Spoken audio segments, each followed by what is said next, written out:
Happy Tuesday, everybody. Welcome to the Sean O'Connell Show. ESPN 792.1 FM. Your home of the Utes. Your home of the college football national championship last night between Ohio State and Notre Dame.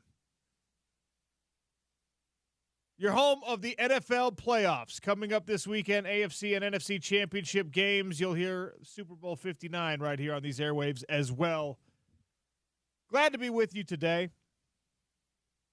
Gordy Chase is going to swing by. We're going to have a little red and blue with Jerem Jordan. Gavin Peterson, Utah women's basketball head coach, is going to swing by in our 1 o'clock hour. We're going to catch up with Pete Futak. Either 12:30 or 1:30, ironing out the details on that one. We're going to do that live on the show. And then we'll talk some college football with him, the season post-mortem, because the college football season 2024-2025-ish, it's really the 2024 season, and then just the final bowl games trickle out into 2025. The 2024 season in the books, The Ohio State University is national champions. A 2-loss Buckeyes team in the regular season ends up winning it all last night over Notre Dame. Marcus Freeman and the Fighting Irish get so tantalizingly close to their first championship since 1988. But unfortunately, the juggernaut that is Ohio State pulls through. Utah Hockey Club was in action last night. Had a huge win, one of the best wins of the year for the Utah Hockey Club over the mighty Winnipeg Jets. And without Mikhail Sergachev on top of that. With Vemelka resting, with Ingram in goal, some beautiful puck movement, some unbelievable passing. Possession, especially in the first period, just dominated by the Utah Hockey Club. Shut out Winnipeg through the first 2 periods, got a little bit dicey in the third, and ultimately Utah Hockey Club victorious in convincing fashion. Clayton Keller now tied with Dylan Gunther for the goals lead on the season. We'll get to all of that on the show. Zach is producing for us today. James and I were joking yesterday about how the day after every championship, the Monday after Super Bowl, I guess the Tuesday after the college football national championship game, everyone should get those days off to just kind of bask in the glory and relax. And James took it to heart. His Ohio State Buckeyes won the championship last night. So James was just like, yep, Zach, it's your show today. I'm just going to relax. Yeah, my dad's happy for sure. He's a big Ohio State guy too because he's from Ohio. But, yeah, I mean, honestly, I agree with you. Super Bowl, national championship, whatever, you should have a day off. And look, James, he's actually here. He's doing, boss work right now, so I'm teasing him. But Ohio State, the first half looked like the Ohio State fans thought it was going to look, right? Probably not that first drive by Notre Dame. Notre Dame just possessing the football, grinding out, record-setting drive. It was the longest opening drive and the longest opening drive. More yards and more time than any scoring drive in national championship game history. And I want to emphasize, we talk about national championship games and national championship game history like it's gone back 150 years. That's college football. The national championship game has only existed since the BCS era. Yeah. It's the BCS championship. This is a 25-year-old prospect. Still, though, it was an impressive drive by Notre Dame. And I think the Fighting Irish fans felt that glimmer of hope and started to let it blossom in their chest. Oh, this could happen. We could really pull this thing off. And then Ohio State just reared its ugly head. And when you're talking about Ohio State rearing its ugly head, what I'm saying is the talent all over that team, their offensive line is incredible. Their running back room with 2 1,000-yard rushers, both of those guys went over 1,000 yards in the national championship game. And I know I complain about people getting extra games in order to reach certain milestones, but to have 2 running backs go over 1,000 yards in a single season is banana sandwich. It's insane. I agree. Travion Henderson and Quinshon Judkins both having 1,000-yard rushing. And by the way, Judkins, who has really come on strong in this playoff. He ended up surpassing his teammate for the total yardage. They came in 7 yards separated. It was 967 and 960 on the season for these two guys. And Quinshon Judkins had an even 100 on 11 carries. And, of course, Travion Henderson, 12 carries, 49 yards. So Quinshon ends up winning that race between the teammates. Both of those guys go over 1,000 yards. In Travion's case, just barely, and Quinshon edged him out just slightly. So you have that. Then you have Jeremiah Smith, who is a massive problem for everyone in college football for the next 2 years, presuming that he doesn't, sue the NFL and try to jump into the draft early. Guy's just unbelievable. Emeka Egbuka, 6 catches, 64 yards. And Will Howard, give credit to Will Howard. He did what he needed to do, incredibly efficient in this game. 21 pass attempts, he completed 17 of them. Wow. And look, it's helpful when you've got those guys at your disposal. And I know that we obsess over rosters and spring football, what's the outlook going to be like? And, you've got this quarterback now coming in, and Devin Dampier, who I've told everyone to be optimistic about from the numbers standpoint, from the anecdotal story standpoint, from the words of affirmation that this kid gets from everyone who's come in contact with him. I'm telling you, you really should be excited about Devin Dampier. But I'm also wondering if it's even possible for Utah to build a roster the way that Ohio State does. Not the same money, obviously. But what Ohio State has done is like what the San Francisco 49ers did in the Jim Harbaugh era. Yeah. Where they were like, yeah, we need a quarterback. We want a quarterback, but we really need to build our offensive line, and we really need to build the weapons around a quarterback. We really need to have a good defense. We need to build this team as like a foundation, as like a wedding cake where you put the first layer down, and no one cares about the base of a wedding cake, right? No one talks about that. It's all about that little topper and the bride and groom little plastic piece, or maybe it's made of some edible confection, and that's what everyone's obsessed with. But the cake really stands tall because of that base, right? And that's what a lot of good teams do with their offensive and defensive lines, and that's what the San Francisco 49ers did 10 years ago, 15 now, I suppose. That's what Ohio State has done for years and years and years. And to Notre Dame's credit, that's what they've been doing as well. And in the case of a lot of these elite teams in college football now,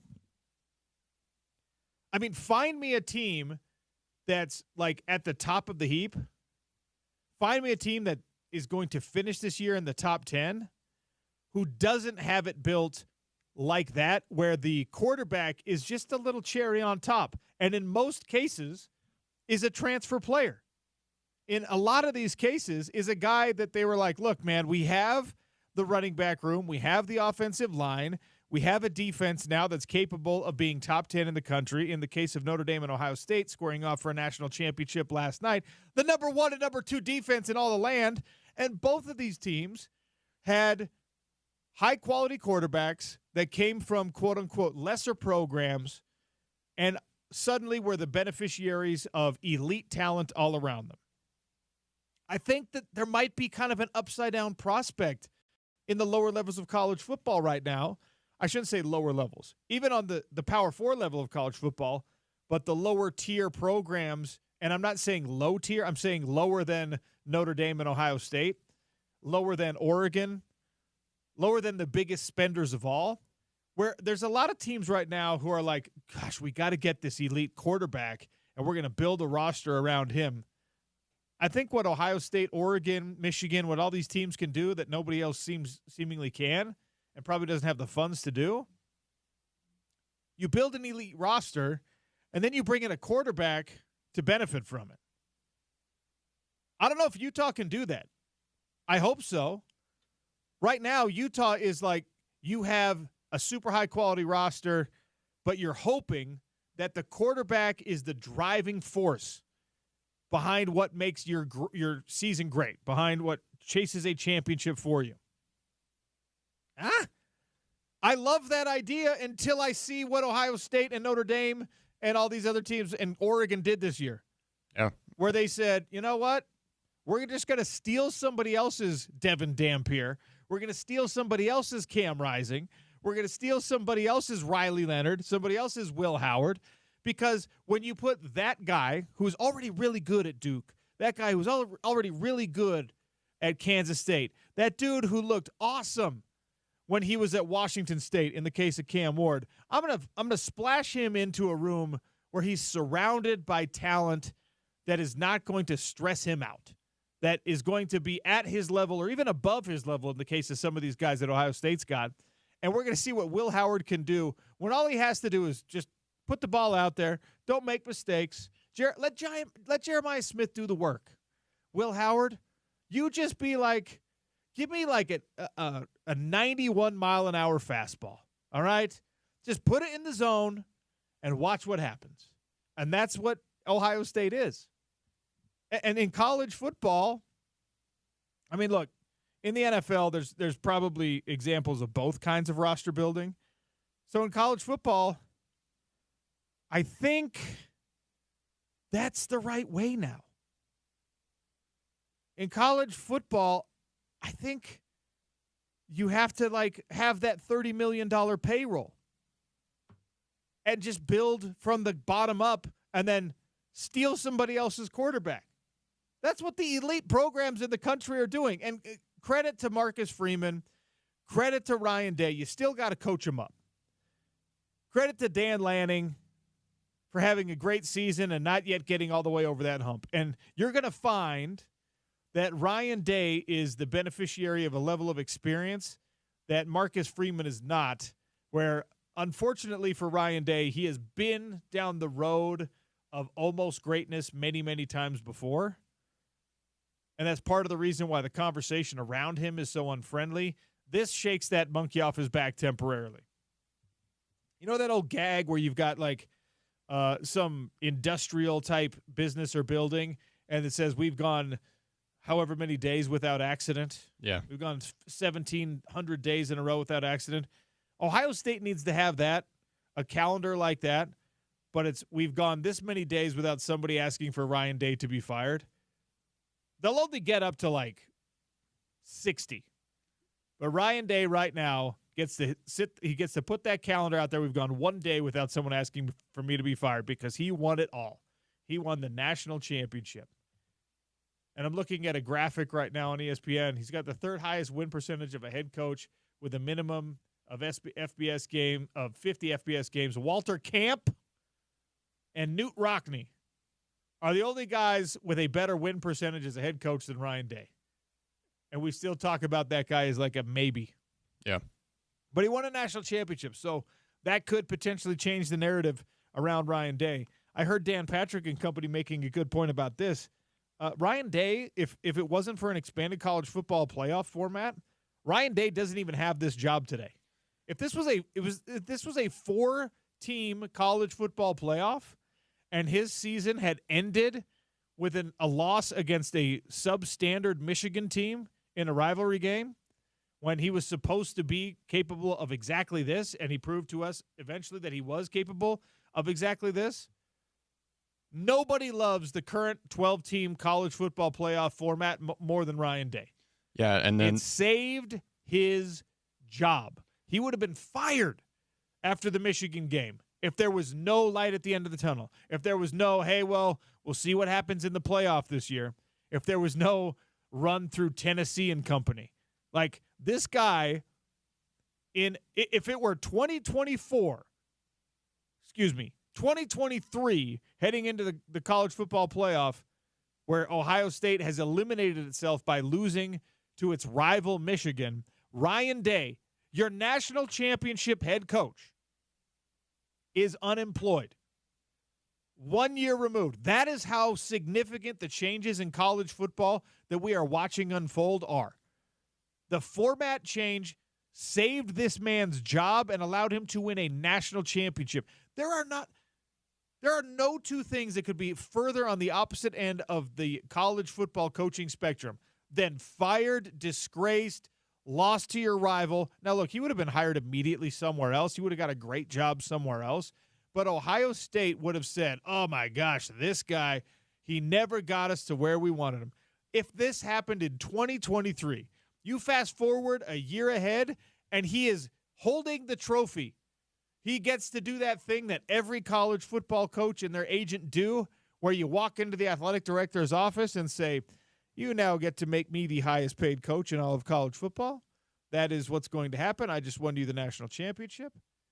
I mean, this format, and you probably know this, I'm probably not telling you something you didn't know. This format has not only changed the landscape of college football, but it has changed the discussion completely about how coaches, their jobs, players, their reps, how all these things are handled.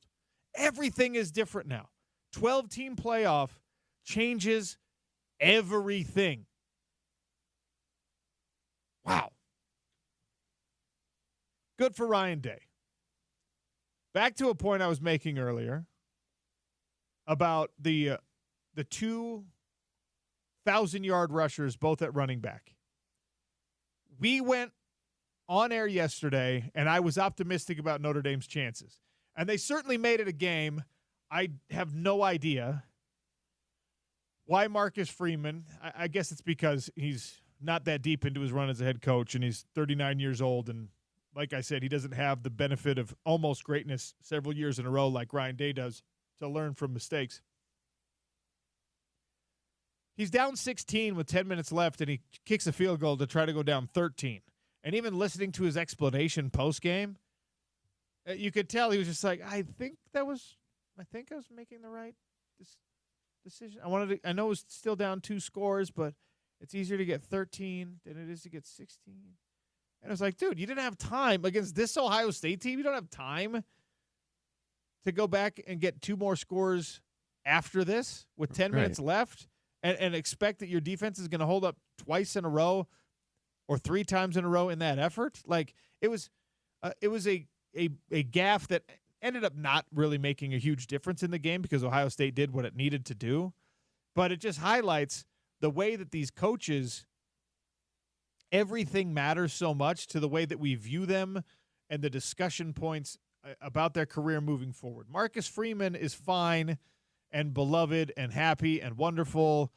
And Notre Dame fans are like, you know what? We got so close. It's closer than we've been since 2012. Like this, we're going to be okay.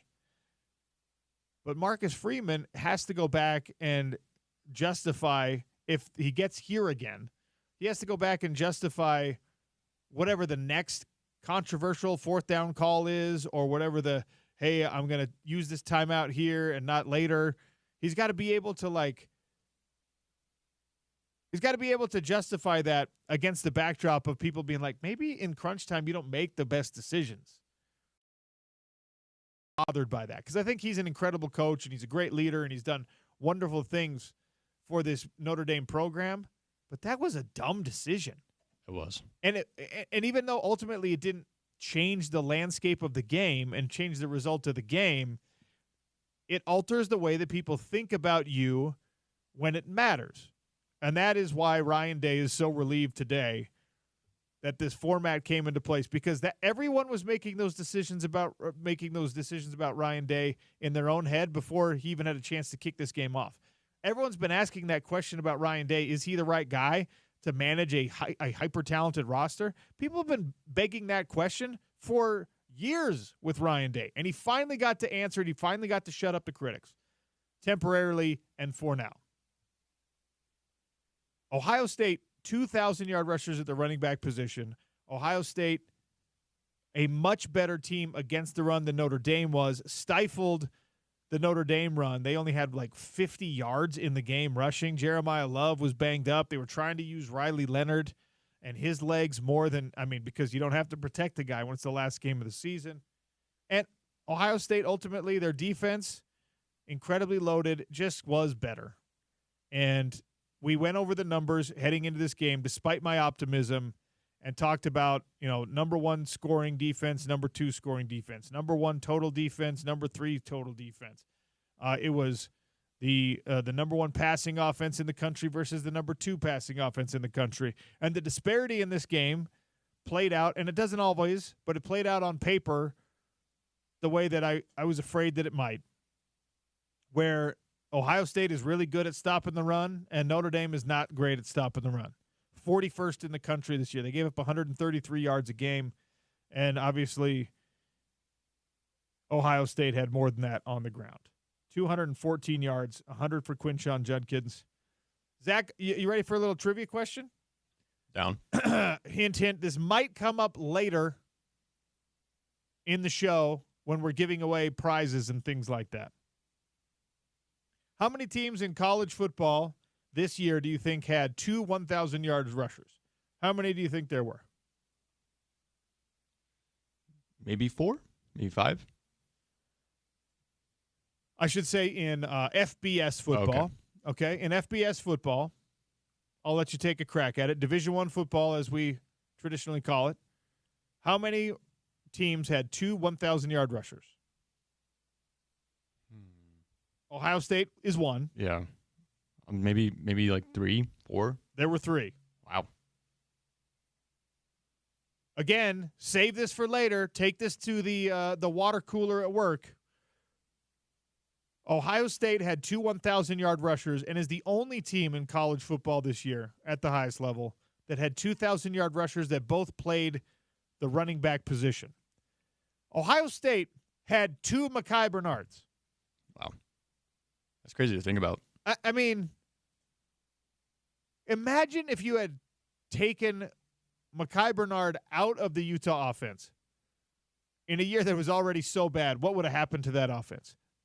Been unimaginably bad, right? Oh, yeah. Now imagine if you have 2 Mekhi Bernards instead of just 1, how different the landscape looks. You're not winning a national championship because you still need a good quarterback play, but you're certainly in a bowl game.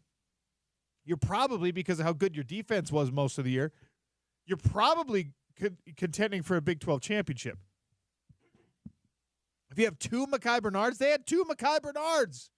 They're the only team with both running backs at 1,000 yards. The other 2 teams that rush for 1,000 yards with 2 different players, do you want to take a crack at it? You're not going to get it. I'm not going to make you take a crack at it. Army, quarterback and running back, because they're an option team still, and that makes perfect sense. And how about this? This is where we bring it all back, Utah football fans. The only other team in the country besides Ohio State and Army who had 2 1,000-yard rushers was the University of New Mexico. Ooh. And those guys are now in the Utah locker room. It's going to be interesting how this plays out this year with new running back room, new receiver room, and then all the coaching changes too. It's going to be interesting how this culture changes and how it's going to affect the team and performance. You know? The most important thing here for me is that Devin Dampier, again, it's not 2 running backs going for 1,000 yards, but your quarterback, your new quarterback at the University of Utah, helped his team become one of only 3 in all of college football with 2 1,000-yard rushers. Eli Sanders, the New Mexico running back, 147 carries for 1,063 yards, 7.23 yards per carry, and 9 touchdowns. Number 21, ranked 21st in the country in overall rushing, which means he was higher than his own running back. Devin Dampier, 12 games, 155 carries, 1,166 yards, 7.5 yards per carry, and 19 touchdowns. By the way, both of those guys in the regular season had more production than the elite running backs that we were talking about as such weapons for Ohio State. They benefited from having all those extra games to go over 1,000 yards apiece. But in the regular season, Devin Dampier and Sanders combined for more than 1,000, or excuse me, they combined for more than 2,000 yards, 1,000 yards each. Only 2 teams in the country did that in the regular season, and it was Army and New Mexico, and you stole the New Mexico offense. I'm not telling you it means you're winning a national championship. I am telling you that having 2 1,000-yard rushers on your team, especially if you can play great defense. Who else played great defense? Oh, that's right. The Ohio State University, the number 1 defense in the country. They had quality quarterback play, better than average quarterback play, but Will Howard was not even probably a top 10 quarterback in the country this year. It was not the QB that was the driving force to their greatness. It was the rushing attack and the defense. And I think Utah's got that for next year. Not telling you you're going to win a national championship, but I am telling you that there's more room for excitement because you can compare some of these numbers to what just took down the highest honor in the land. I like that. I like that for Utah. I hate it for Notre Dame because I wanted to see the Fighting Irish win. But so many takeaways from this game, and maybe my biggest one was how significant the changing landscape of college football is, not only on the macro level, but it is life-changing down to the minute details. The coaching carousel would have spun so much differently if this was not a 12-team expanded playoff. Imagine if there's an Ohio State vacancy.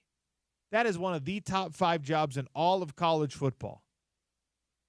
Ryan Day loses to Michigan, and instead of being off to a college football playoff, he is fired in a non-expanded, in a 4-team playoff format. I mean, I want to know what it looks like in the multiverse, the parallel universe where that still exists, where there's no 12-team college football playoff. The trickle-down effect would have been massive. So, yes, it's different for players. Yes, they make money. Yes, the NIL thing and the transfer thing, there's a lot of writing on the wall that we're headed in a crazy direction here. But there are coaches benefiting from this too. So don't let any of them complain that, oh, my gosh, all these changes only favor the players and the jobs so much harder. Well, Ryan Day, I'm not listening very specifically to you complaining about this new format ever because it just made you an extra probably $50 million in your life. Oh, Notre Dame so close. Sean O'Connell Show today brought to you by Les Schwab Tires, wheels, and accessories for whatever it is you drive. Stop by your local Les Schwab today. The professionals there will get the job done right the very first time. We're going to take a break here. We're going to come back, talk a little hoop with our resident NBA expert, Gordy Chiesa. The Golden State Warriors lost by 40, the biggest blowout of the Steve Kerr era. Is it time to break up the band? We'll discuss next on the Sean O'Connell Show, ESPN 700, 92.1 FM.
right on the hands of Walker Kessler, and this young rookie continues really to impress. He sees the floor.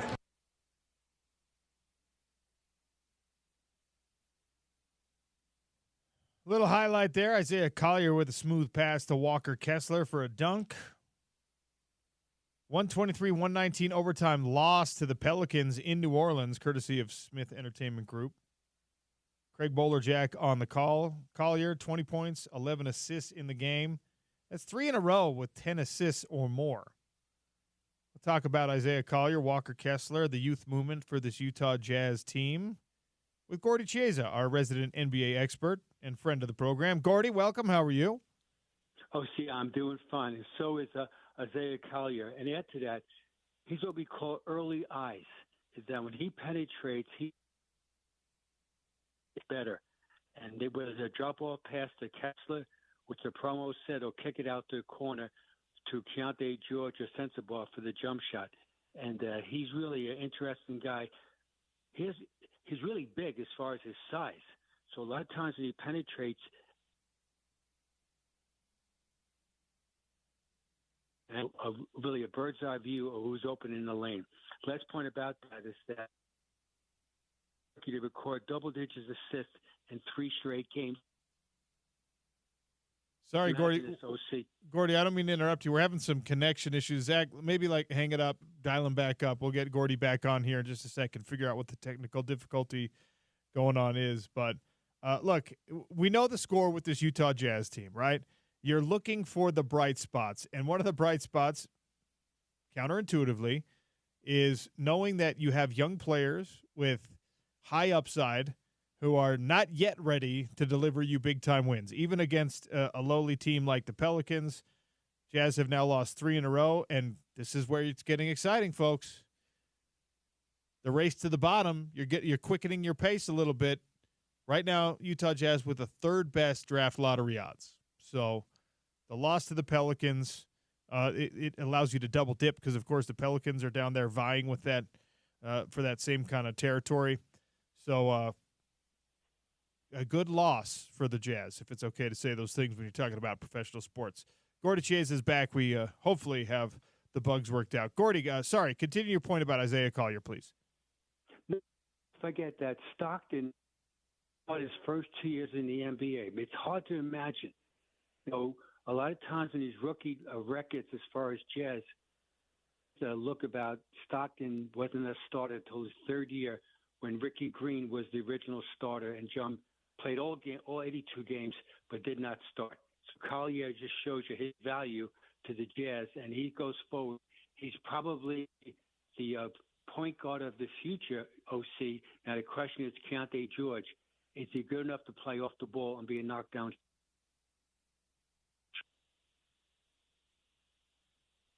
Gordy, how many guys of the future, so to speak, do the Utah Jazz have on this roster currently? I could see Walker Kessler being the center of the future. Lauri Markkanen is the stretch 4 of the present and the future. I think I'll take Isaiah Collier's evaluation as potentially the point guard of the future.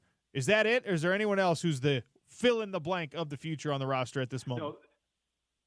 No, I think that also as far as future. Unfortunately, sorry, Gordy. The technical issues are continuing. We gotta cut you loose. Zach, try one more time. Maybe we got to figure out what that is. I don't know if Gordy's in a bunker somewhere or what's going on, but we gotta get that figured out. Sorry about the audio quality there. We always love talking with Gordy Chiesa, and hopefully we can figure that out. Look. I somewhat tongue-in-cheek talk about the race to the bottom for the Utah Jazz because I know people don't like thinking of the Jazz as a losing franchise, but these matchups with teams like New Orleans, if you're going to lose to anybody, you might as well double dip. You might as well allow somebody who's in that unfortunate rebuilding territory with you beat you, and then they not only add another loss to your record, but they elevate themselves over you potentially in the draft lottery position. you're not going to win games against the top teams in the league. You're not going to win games against the more established veteran talents in the league in a lot of cases. However, you have to decide your approach in these situations where another youngish team, another team with similar difficulties and similar problems to what you are facing, and those are the teams you should be able to beat. So they go out there, they compete, and at the end of the day, the Pelicans get the win, even though it doesn't feel good. It is the right outcome for this Utah Jazz team. Okay, third time is a charm. Gordy Chiesa is back, and we hope the technical issues will no longer be the case. Gordy, sorry. We're just trying to get the kinks worked out. No, it's fine. Thank you. This is all part of the technology. And speaking of technical things, is that the Jazz are improving, though. So, OC, that's positive. We talked about, look, they got their 10th win last week, and they're still sitting down there at 10 wins. They've improved to 3 in the draft lottery odds. It's Washington, Toronto, and the Utah Jazz. And we've talked about this every time, basically, that you and I have been on the show together. This, though, feels like 3, no lower than 5, feels like a place where I think the franchise could get the player they're looking for. I know everyone wants Cooper Flagg, but you and I have discussed ad nauseum. There's other elite talents that could potentially help your franchise in the long run. And this place, 3, you're safe there, I hope. I know it's still a lottery, but at 3, you would get a guy that the fan base would like, that ownership could sell to me. Oh, very much. So that could be Ace Bailey or Dylan Harper, from both guys from Rutgers, or this DJ Edgecombe from Baylor.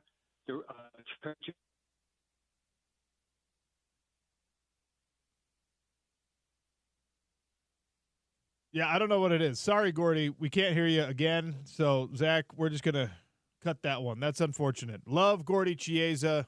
Usually not a problem. We'll get it back. He's going to join us again this week, and we'll talk some more hoop with Gordy when we have an opportunity to.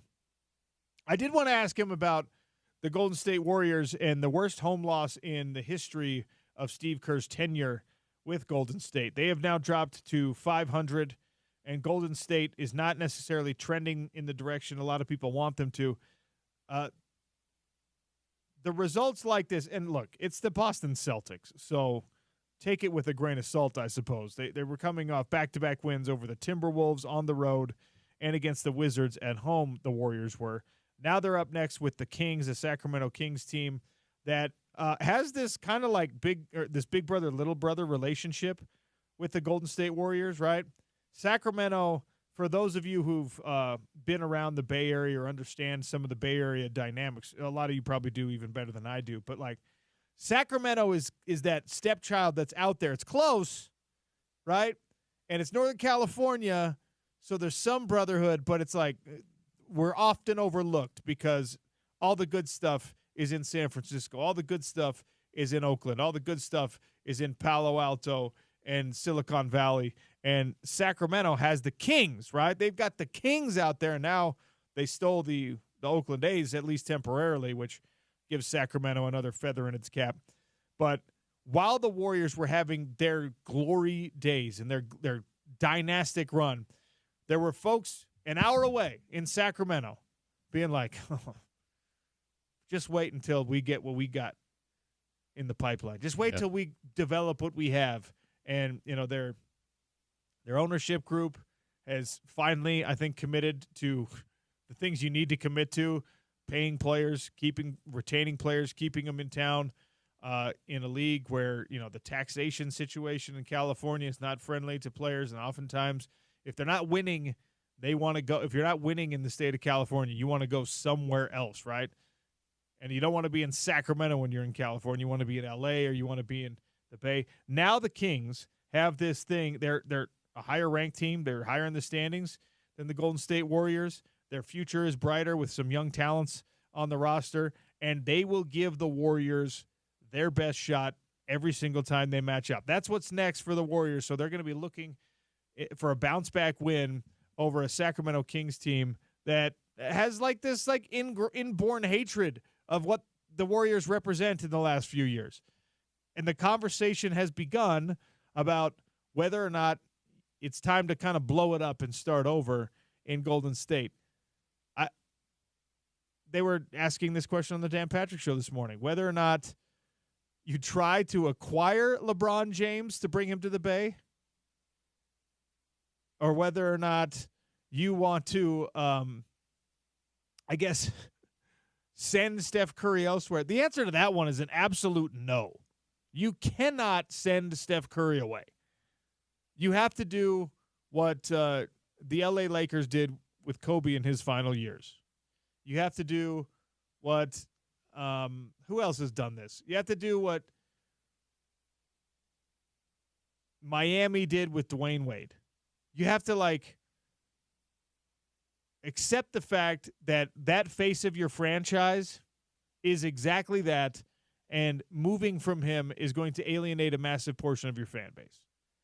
Even if that's what Steph Curry wants to do, and he has not indicated that that's what he wants to do, I was surprised to see it go down this way for the Golden State Warriors. And regular season basketball is what it is, but a 40-point loss to a defending world champion Celtics team that was frosty towards Steve Kerr because of the Olympic connections, obviously, was an interesting thing to watch.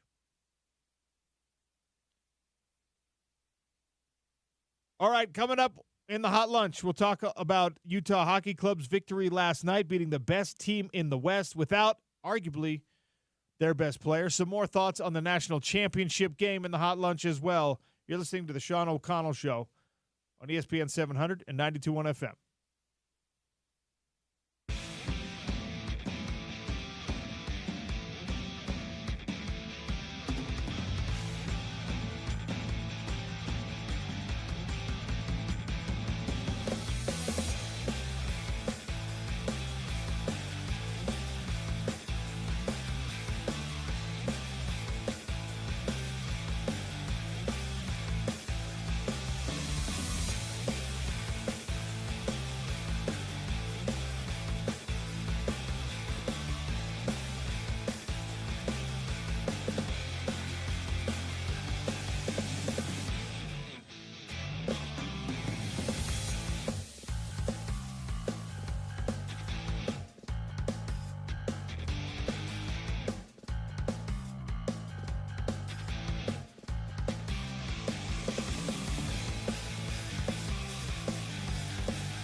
ESPN 791 FM have a cash kickoff event going on right now. For your shot to win $1,000 of cash, text KIDS, KIDS, to 508-777-1000. That's KIDS, KIDS, to 508-777-1000. This is a nationwide contest on ESPN 792.1 FM. Proud part of Utah's ESPN radio network. Hot lunch right here on the Sean O'Connell Show. We got Jerem Jordan joining us to talk a little red and blue. Yes, we're going to gloat a little bit. We're going to feel good about Utah basketball winning the Holy Hoop War. Maybe he could explain what happened to the BYU Cougs from his perspective. Last night, young Zach, how old are you again? You're like 22? 22. About to be 23. You're 22 years old. Oh, the future's so bright for you, young man. So here's something you're going to learn, all right? Last night, national championship game, something I have been looking forward to for quite literally months. Now, I wasn't sure if a team I actually care about was going to be playing in it, but Notre Dame, the team of my childhood fandom, ended up being in the game. So I'm like, yeah, this is going to be great. What a wonderful Monday night capper to an awesome weekend of football with the NFL divisional round. And I did the show yesterday, and I was like, you know what? National championship tonight. I jumped on Spence's show yesterday to preview the national championship game. I actually think I said something wrong on Spence's show. Maybe Porter will tell me when he gets in today if I screwed it up. We'll see. Yeah, I think I conflated, and again, we'll fact check this later. I think I might have conflated Ohio State's loss to Michigan with Georgia's loss to Alabama. And said that on their show. I don't know. We'll see if he corrects my mistake or not. Or he just, tells me to get out of here. But in any case, I was excited to watch this game last night. And I get home, and, the kids have been home all day. No school yesterday. So my kindergartner had added to the workload for my wife over the course of the day. And she was like, all right, we're going to the hockey game tonight. And I was like, oh. But the national championship. The national championship. Now, I am leaving to go call fights this weekend, right? Which means my wife is solo momming with the help of, friends and family while I'm gone. And anytime as a man, a working man, a vacationing man, whatever, that you're leaving the wife with the kids, you kind of owe her, all right? So I was not in a position to tell my lovely wife, I don't want to go to the hockey game with you right now. I want to sit down on the couch and I want to watch this national championship game. And you know what? I could not be more happy that that's how it worked out. Yes, I had to stay up until 1:30 a.m. watching the recorded game, the recorded national championship game. But I got to go watch arguably Utah Hockey Club's best win of the season, some of the best hockey I have seen them play, either on television or live in person. I think that's the 7th or 8th game I've been to this year. It was an unbelievable night at the Delta Center, and I was very much in danger of missing it if not for the insistence of my lovely wife, hey, dude, we're going out, we're having a date night because you're about to leave. It was a phenomenal night of hockey, not just because the Utah Hockey Club won 5-2. The final one was an empty netter. They jumped out to a big lead. As I said earlier on the show, scoreless 2 periods for Winnipeg. Winnipeg, the number 1 team in the West right now in the NHL, by the way, number 1 record in the West. Clayton Keller continued the example of exactly what a Utah Hockey Club captain is supposed to be. This guy takes a puck to the face. I saw that. Eats a Kesselring shot right in the eyebrow, okay? Without hesitation, immediately just skates off the ice. He knows he's in bad shape. The blood's already pouring. He goes back. They stitch him up, Zach. They stitch him up.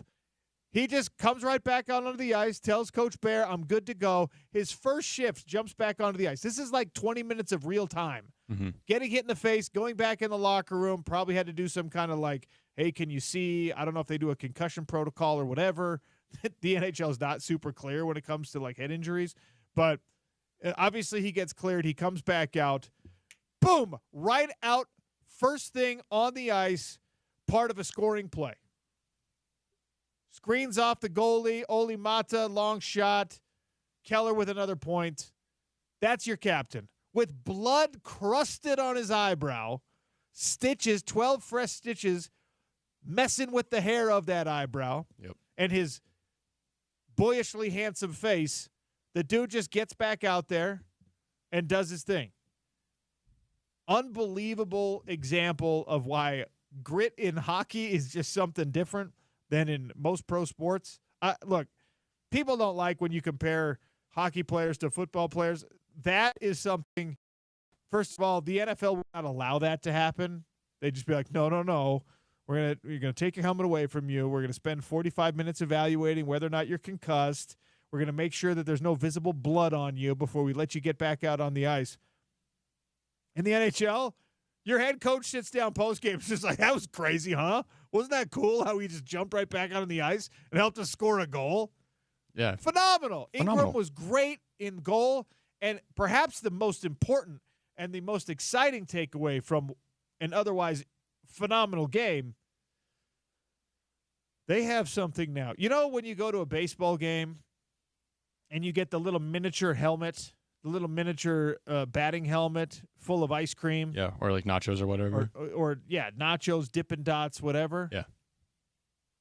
They have those now at the Delta Center for the Utah Hockey Club. The nacho helmet. That's so cool. It's a hockey helmet upside down. And I'm not exaggerating. The size of this thing.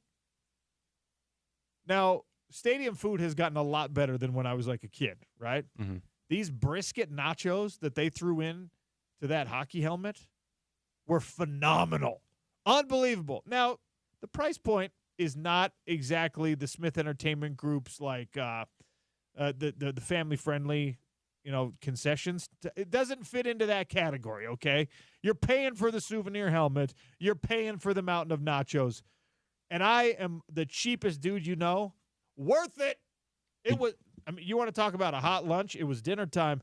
That was sitting there and it's a hefty thing. It's like you're doing a static curl. There's like the helmet and the nacho weight combined is a good probably 4 pounds. So you're sitting there and you got to prop your elbow on the inside of your thigh and you're getting yourself that just like good little flex in the biceps so you can hold it up and you're just digging in with your offhand.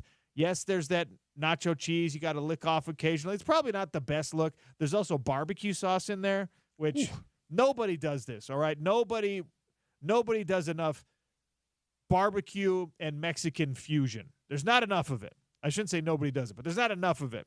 Yeah, I agree. Those brisket nachos were phenomenal, and the hockey was even better. The bear, do we still call him the Jazz Bear if he's at Utah Hockey Club? The Utah Hockey Club Bear was throwing like Skittles into people's mouths from 100 feet away. Just a great night. That sounds so fun. And we went home. Freezing cold last night, by the way. Walking back to the car, it was like 12 degrees. Freezing cold. I am a gentleman. I had to take off my down jacket and give it to my wife, who was shivering, shuddering. So, do I get brownie points for that? No, I don't. That's just what you're supposed to do. But I want to let all of you know so you can give me some credit at 877-353-0700. Keep the wife warm. We head back home. And then I get to sit down and I get to watch a national championship football game. Would I have preferred to watch it live? I don't know. Was it still fun to watch it late at night by myself after I already got to enjoy a night out with my lovely bride and a couple of our dearest friends at the Utah Hockey Club and have a mountain of nachos inside of a hockey helmet? It was a great night, Zach. Sounds like it. Also, I said this in the opening segment, Utah Hockey Club beating Winnipeg without Mikhail Sergachev, that's something. That is a really good team right now, Winnipeg. I still need to go to a game, too. I've not been yet. You absolutely need to go to a game. I told everybody, I said, look, this is the home stand you needed to go to because I thought you were going to be able to beat the Rangers. You were going to be able to beat the Islanders. You were going to be able to beat some of these lesser teams that came in. And then on the homestand, you drop a couple of opportunities, you miss a couple of opportunities, and it's the bleeping Winnipeg Jets that you rise to the occasion and you finally beat them. Not what I expected, but even better. Unbelievable game at the Delta Center for the Utah Hockey Club, who continues to impress. Speaking of the Utah Hockey Club, we got a big Utah Hockey Club watch party happening down at Big Willie's Bar off Main Street. Just voted, by the way, the #1 sports bar in Salt Lake City by Salt Lake City Weekly. Friday the 24th. It's again a matchup with the Winnipeg Jets. Puck drops at 7. The party starts at 6. They'll be doing Utah Hockey Club watch parties for pretty much every game. You can go to the UFC pay-per-views there, Utah football games, all the NFL playoffs. Big Willie's is the #1 sports bar in Salt Lake City, 1717 South Main Street. Tell them OC sent you. They've got drink specials all day long, $3.50 peach shots, Bombay gin, Pendleton whiskey. Again, all that stuff goes all day long. And look, I'm not a drinker. The food at Big Willie's is phenomenal. And the guy who owns Big Willie's, Patrick, friend of mine for 20 years now. I've known him since I was in college. Great dude. Go say hello. Friday night, Utah Hockey Club watch party, Big Willie's Bar off Main Street. That's Friday, starting at 6. Puck will drop at 7. You can check them out at BigWilliesLounge.com, 1717 South Main Street. Mark your calendars. Red and Blue is next. Jerem Jordan joins us. Put your gloating hats on, people. We're going to do it, whether he likes it or not. It's ESPN 700, 92.1 FM.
BYU. No fouls. 4 seconds, 3 seconds, 2 seconds. Yegor's shot at the buzzer, up and missing, and Utah wins it. The Utes have survived. The Utes have beaten the BYU Cougars. Final score, Utah 73 and BYU 72. The rivalry belongs to the Utes here at the Huntsman Center. What a basketball game, and what a great night to be a Ute here in Salt Lake City.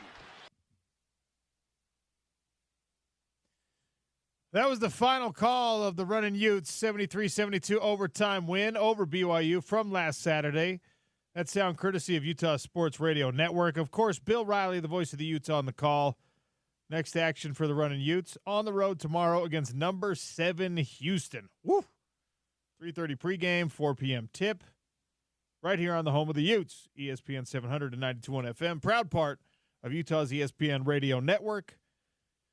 We do this segment once a week. We call it Red and Blue. We check in with our friends from down south, and this one will focus on, well, look, we're just going to gloat with Jerem Jordan because Utah basketball got the win in the Holy Hoop rivalry. Jerem, welcome to the show once again. How are you? Oh, no, I'm sick. I can't do this. I can't talk. Rolling in with that. I thought I was getting over it, but I guess not. Just ripped off the scar tissue there. What a crazy game between these two Saturday night, man. Yeah, I mean, a rivalry game that goes into overtime on, by the way, a packed sports night. It was like there was a lot going on sports television that night, and this game had to be a great game in order to take its proper place, and the players, the coaches, everyone delivered. I know. This was like the one Saturday, if I didn't go to the game, that I could stay at home in the next couple months with my schedule. So I was like, I'm going to stay home. And then what I end up doing is trying to include everyone in my viewing. Hey, come watch the game with me. I'm home, but I'm watching multiple games. It was a great sports night. And what a game from these two. Listen, Utah pulled it out, and it was a close game. And that's kind of what we like in these rivalry matchups. Let's have something come down to the wire, and football and men's basketball have delivered. So talking about the BYU side of this, obviously we spent some time on this with the Utes yesterday on the Monday show because, still basking in that afterglow. If you had told me, Jerem, that you were not going to get much from Jake Wallin and you were not going to get much from Keanu Dawes in this game, I would have been like, I don't want to watch then because Utah's not going to beat the BYU Cougars if those two guys don't give you a lot. Well, Ezra Asar did what he needed to do. The supporting cast in that starting lineup, aside from Jake Wallin, all had some contributions. And look, they just held BYU or helped hold BYU to a rough night shooting again. What do you think of the way the game actually played out? Were you surprised by any of it? I was surprised. I thought BYU was going to go up there and win. And it's 2 years in a row, right, that BYU's gone up there and lost late. So, credit to Utah for pulling it out. BYU, again, shoots 39%. And overall, 27% from 3, 8 of 30, 40% from the free throw line. I mean, both teams were terrible from the free throw line. From a sort of entertainment standpoint in terms of, made shots, this was a terrible night. A terrible game of basketball. If you like watching shots go in, it was not your night. If you like watching rebounds, this was the game for you. If you love some Tony Padilla and missed free throws, boy, you're in for a treat. No, it was a crazy game, and both teams stunk from the free throw line. Both teams had moments to seize the game and take it. And several times, both teams were like, please, you win. No, you win. But big plays, rebounding was a battle. Utah beat out BYU on the boards, which is a big deal for BYU. They're one of the top 10 rebounding margin teams in the country. The Cougars still looking for kind of that guy down the stretch to make a shot and someone make the front end of a free throw. And so, a lot of disappointment and anger, as Kevin Young said in the postgame, which was also funny. He said, my kids thought we were walking into like a UFC fight. They were scared to come up here, which made me chuckle quite a bit. But, disappointing from the BYU end of things not to go up and win because wins, as Utah's finding out, are hard to get in this league. Any win you get is amazing, and if you can rack up, 8, 9, 10, you're in a position to maybe make the NCAA tournament, and it's hard to get those. And BYU sort of figuring things out in the first year of a new head coach and having some NBA potential guys with some seasoned vets. Hasn't quite coalesced at the rate BYU was hoping for, and the Cougars now are still seeking a road win, which they hope to get tonight. BYU's 0-4 on the road this year. At Colorado tonight, certainly feel confident in that, but the way BYU's playing right now, you got to show up and you got to win. Here's an unfair question for you. How can Kevin Young make it coalesce? Because it doesn't seem like talent, personnel does not feel like a big problem for BYU. There's a lot of guys that seem to have the tools to put together a winning team, but like you said, it's just not going their way, especially on the road right now. You are a much smarter basketball mind than Kevin Young, so tell me, what would you do? Nice. Yeah. That's why he's getting paid the big bucks, right? I think it takes time. They had time during the spring and summer, and, there were some injuries. Yegor Demon was out a bit. Dallin Hall was out a bit. Those guys are still figuring out the dynamic together. Cannon Catchings is not in a great spot in terms of kind of how he's played the last couple of games. Hopefully he can figure out how to affect the game when he's not scoring, because he's still 6'9" and long, and chase down blocks and defense, at least that, right?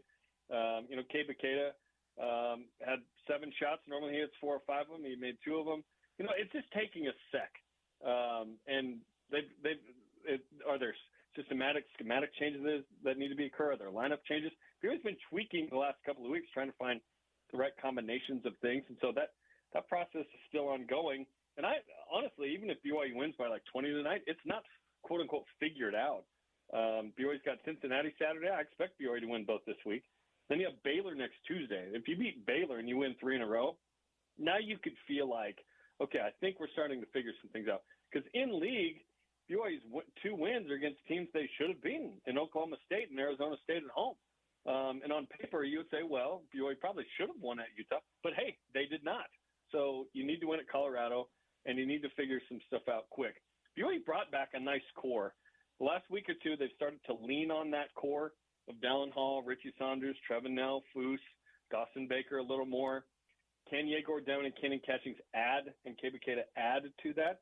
They certainly can, but we just haven't quite seen it up to the expectations yet, and I'm hoping this is the week that they figure it out. I don't like doing this with college kids, but I got to get used to the fact that these college kids make a lot more money than I do right now, so I can be more critical. But, like, Yegor Demon is supposed to be a lottery pick, and he's – do we call it a slump? Is he just not as good as everyone hoped he would be? There are some things that need to be figured out, and we'll get to Catchings here in a second, but these guys were supposed to bring this like unlimited upside to the BYU program, and while they might have that athletically, it's not there on the floor at this moment. Yeah, and even with that said, Jonathan Gavoni, who's one of ESPN's main guys for the draft, he still has Yegor at number 9 right now. So he's seeing things with Yegor that, yes, did he go 4 of 12 from the field? He had 9 points, 6 rebounds, 2 assists, 1 turnover in 30 minutes. You kind of want some more, kind of killer edge there maybe, or Yegor to kind of race it up a little faster at the end. I see all that. But he still has him 9, even after the Utah game. And then Cannon Catchings, he has as a top 40 guy still. So obviously the NBA draft is potential and tangibles and quantifiables, length and speed and whatnot. So these guys are going to be good players, but what they need to be is good players now for BYU to win games. Because what BYU doesn't want to sacrifice is, yes, we increased the talent, but we lowered the wins. That's a weird thing there. They thought that equation would be, we can maintain the wins and increase the talent, and maybe we increase the wins. Now you bring in A.J. Dubonsa. Can you get other guys around him to make a run in the tourney?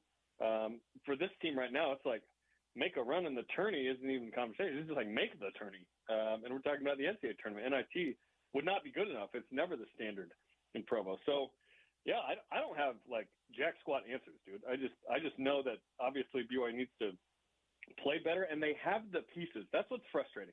If you didn't have the pieces, it'd be like, look, just not good enough. We're not good enough at this position. Don't do this one. He's got the pieces. So first-year head coach Kevin Young certainly figuring some things out in the college game. I thought there was a moment that made me laugh pretty hard. I think it was Padilla, one of the refs, came over and Kevin said, "Hey, come here. I want to talk to you." And the ref turned around and walked the other way, and Kevin kind of waved him off like, "Forget you," which was part of the frustration of the game itself, but also kind of adapting to the game. He's learning things. The team's learning things. The Big 12 is tough. Not as many shooters as last year is a big sort of story as to why things are a little different. But BYU's got to figure it out in a hurry if they're going to make the NCAA tournament. They got to probably win both games this week. Red and Blue here on the Sean O'Connell Show, talking a little BYU and Utah basketball. Jerem Jordan, kind enough to stop by, our BYU insider. I'm calling you that now. Is that okay? You are now our BYU insider here on ESPN 700. I'll add it to my LinkedIn. Yeah, for sure. I hope in that number one spot, but on your Blue Sky profile, I at least need to be on the top spot. I'm still getting used to Red Note or whatever the TikTok sub was supposed to be. I don't even tell me you're old without telling me you're old. I don't even know all the social media platforms. Yeah, it's going great. I haven't started anything new since Instagram, so I'm not the right guy to help you out. So you mentioned Kevin Young in a conversation with the referees. Look, Utah fans love the way this game was officiated because they got to the stripe a bunch of times. 32 free throws later, yeah. 32 free throws. Now, look, they were the more physical attacking team, so you are going to get more free throws if you're the more physical attacking team. But referees are always a topic of conversation in any rivalry game between BYU and Utah, especially in football, especially in basketball. Where do you fall on the referee conversation in this matchup in particular? Because there was a very significant disparity in free throws taken. Heck, I loved it in football. It was great. Yeah, I know you did. For this game, at the that's brutal. Game, Mawit Mag got a tee after he made a three and kind of tripped at the bench.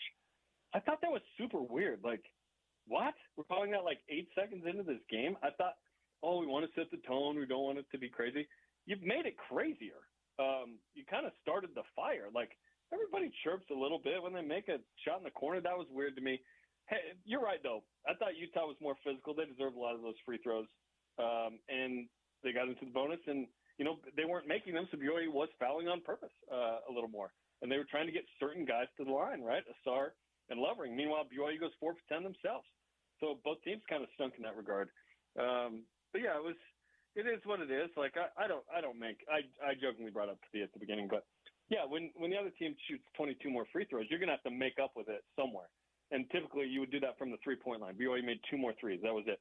Another to your point too, like if you said, hey, Gabe Matson's gonna shoot 11 threes, does BYU win? I'd be like, probably not. That means he was probably on fire. No, he was 1 for 11, which is like a rare day for a very good shooter. So BYU had certainly opportunities to win this game and did not. And yeah, there are other ways of conversing about the refs. I do think if Yegor Demon sprints up the court after that rebound and gets to the rim, there's a chance they call a foul. Heck, they'd called plenty before. They called 43 fouls in the game. What's one more? So who knows? Give yourself a chance at the rim / maybe you get a call there and maybe you're going to the line. Tell me if I'm overblowing this in my own head. It felt to me, Ezra Asar, he's played 3-4 really good games in a row. Having a couple of big men that are, they strike an intimidating figure themselves on that BYU side of things. In Keba Keita and Foose, he's a big boy. It felt like, to me, Ezra was like, I got to prove this point.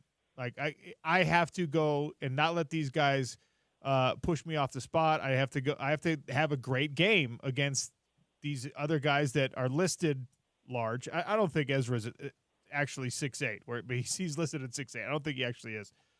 He got like Shandon Anderson vibes to him. Late 90s jazz reference. That's a great throwback, by the way. Who didn't love Shandon? Was he number 40? Is that right? I don't remember, but I just felt like Keenan Young did that at BYU later too, where it's like an undersized post guy that has amazing footwork. In any case, it felt to me like he was out there proving a point, just like a competitive point, having that game against BYU. He understood the rivalry, even though he hasn't been a big part of the rivalry, obviously, in this new era of college basketball. For Keita and for Foose, how much of that dog do they need to have in them for them to be successful moving forward? Yeah, I think they have it. And for some reason, like, I thought Foose was pretty good. Offensively, Asar played great against Keita and Foose. I was surprised by this because those guys pride themselves on rebounding well, defending well. Asar was getting layups and dunks. I was surprised that Dawes didn't dunk 3 times. He had done that previously at home, like 3 possessions in a row. That was crazy. Yeah, it was a little weird to see Kei Bakeda, who had 9 boards, still had a good number there, but yeah, defensively it was weird where at times there were situations where there were switches and Utah went with 2 bigs and BYU typically only has 1 on the court. And so it was like Asar or Lovering has a mismatch down in the post. Who's going to get the ball and get at least free throws? I thought Utah took advantage of that. And on the other end, it's like, okay, you have a shooter on one of those 2. Are you going to take advantage of that on the perimeter somehow or in transition? It didn't quite happen that way. We had Jared Calhoun on the show the other day, and he was like, "Yeah, there's 20. We got 20 practices left." I was like, "Wait, what? No, college basketball just started. What are you talking about? 20 practices left for his Utah State Aggies. So it can't be much more than that for Utah and for BYU. Maybe it's less than that for Utah and for BYU. Are these teams who they are going to be at this point? I sure hope not for BYU, because if so, this would be severely disappointing. I expect BYU to become somebody else. And yes, it's January 21st, and yes, they played 17 games. And should we believe who they tell us they are, right? We're past halfway point. Isn't this kind of who you are at this point? I could see the argument for that. I also don't believe that this is the final product for either team, frankly. You want to be playing your best ball in March. BYU's got a brutal February schedule. It's tougher than January. January, BYU needs to stack some wins. They need to get to like 5-4 to have a chance to get up to 9 or wins to be in an at-large-ish spot going into March, if not better. So, got to butter some bread right now, and you got to figure out a lot of dynamics, and you got to win some games. The fun part about the Big 12 is though you sit there and you go, oh, Kansas, Arizona, Baylor, West Virginia coming to Provo, and you have other tough road games that if you win those, you add quad ones. That's great. But BYU's 0-5 in quad ones. I don't believe that's who BYU is. I believe they'll stack several quad 1 wins by the end of the year and hopefully be in a position to have their name called on Selection Sunday. Before I let you go, I spent some time on this yesterday. I want your thoughts. Are the results of these rivalry games in the new era, in the NIL and especially the transfer portal era, are they amplified? Are they more important now than the rivalry game even used to be? Obviously, yes, now that you're back in a conference together. But because of the social media thing, because of how much is out there conversationally every time one of these teams beats the other or loses to the other, are the results amplified in this era of college sport? I think so. Yeah, for the first reason, like you said, because it's a league game, and I hope BYU and Utah football is the last game of the season. I think that would be its proper place historically too, and kind of sit on that even longer. Basketball has never felt like as big as football and sort of that result because you're going to have 2 games now. Like you're always like, all right, March 8th, let's go. But yeah, it's important and it matters, and you use it in recruiting and you use it motivationally, and social media, yeah, all those are great points. I think it's absolutely amplified, and I think it's great. Like it matters. It's the joy that comes from winning is amplified from the misery that comes from losing, and so you try and get after it and you compete against each other, against your brother. I think it's great, and I can't wait for March 8th. I think it's going to be a fun matchup on senior night for BYU. All right, it's not BYU or Utah, but I guess it is red and blue because it was Ohio State and Notre Dame. Your thoughts on the national championship game last night, how it played out? Not shocking. I was happy that Notre Dame made it a game just from an entertainment standpoint. I'm going to watch the whole game, so might as well. But, yeah, it got interesting. I didn't understand the field goal. Trying to make it a 13-point game. It's like, just go for it. I hated and that. If you and if you don't get it, you don't get it. But you could get a stop, and then you have good field possession. You go down. You're going to get probably 2 more possessions, maybe. It was super weird. Riley Leonard used so much gas on that first series. It was, I think Herbstreit mentioned that. That was wild. But, yeah, it's interesting because if we had the 14 playoff, these 2 teams would not have made it. And so it was kind of nice to be like, hey, it didn't go exactly chalk according to the old way. And it's kind of fun. I wouldn't mind a 16-team playoff. I know that the first couple rounds would probably have similar results where there's some blowouts and whatnot. But I think it's fun. I think it's great. They got to fix the seeding thing and the I'm fine with auto bids, but the seating was weird, obviously. But overall, it was good, man. Everything continues to change. That's the only consistent thing, I guess, right now. But who knows what's going to happen with court rulings and Department of Education Title IX rulings and JUCO stuff. I don't know. It's crazy, man. It's crazy. But at the end of the day, we had more football, more compelling games, and it was a lot of fun getting into deep January with this. Not only would Notre Dame and Ohio State not have been in the playoff if it were a 4-team playoff, but Ryan Day, who just won a national championship, would have been unemployed. If he right? Isn't that crazy? The turnaround. He would have losing to Michigan at the end of the season. He would have been fired if they didn't have a playoff picture in front of them, and obviously in a 4-team playoff they wouldn't have. And instead, his star has never been higher as a coach. It's insane how this format change has reversed the fortunes of that man and a bunch of teams around the country. It is wild to see how quickly Ohio State got good once they got over the Michigan game. Like, it reminded me of how annoyed I was when Kyle Whittingham answered a question at Pac-12 Media Day about, like, say something nice about your rival. I think he was asking, like, well, we have several rivals. Da, da, da. The point being, I get it. Like, if you told me next year, hey, BYU loses to Utah, but BYU goes to the Big 12 championship game, I would say, sign me up, dude.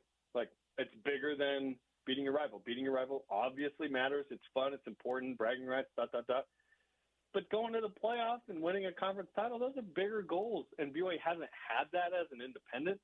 And Mountain West was, like, cool and whatnot, but it's just all bigger, and there's more at stake. And it's like, yes, you want both, but if you only gave me one, I value, like, a conference championship more than I would a rivalry. And once Ohio State realized, oh, we can actually win the Natty and we're pretty stinking good, they got over it pretty quick and they dominated. And they were really good, man. It does feel weird to me, though, that a team can win the national championship without winning its conference championship. Like, I mean, obviously the results speak for themselves. Ohio State absolutely deserves to be there and prove to be the best team. But the idea that you're not the best in your conference, but then you are the best in the country is just one that I have a hard time wrapping my feeble mind around. It is new, right? Like, okay, we're going to have more than 4 teams, and because it used to basically be 4 of the conference champs. You rarely get an at-large in there. It's different. What's the value of the conference championship game now? Like, I know that people like winning the league. Like I just said, like, winning the Big 12 would be cool. But if you said, oh, it's the end games just make the playoff, I'd be like, well, that seems bigger and better than winning the league. I feel like SMU feels pretty good about the fact they made the playoffs, and you're one of the ACC with no TV money, by the way. We got that oil money, but it's a new era. It's interesting, and I'm looking forward to seeing kind of how things shake out next year. Because what we learned from the Big 12 this year in football is we don't know anything. We don't know how this is going to play out at all. Unfortunately, you are correct. Don't tell the listeners, please. We've got to fill the air, though. we don't know anything. Jerem, appreciate your contributions as always. Have a great day.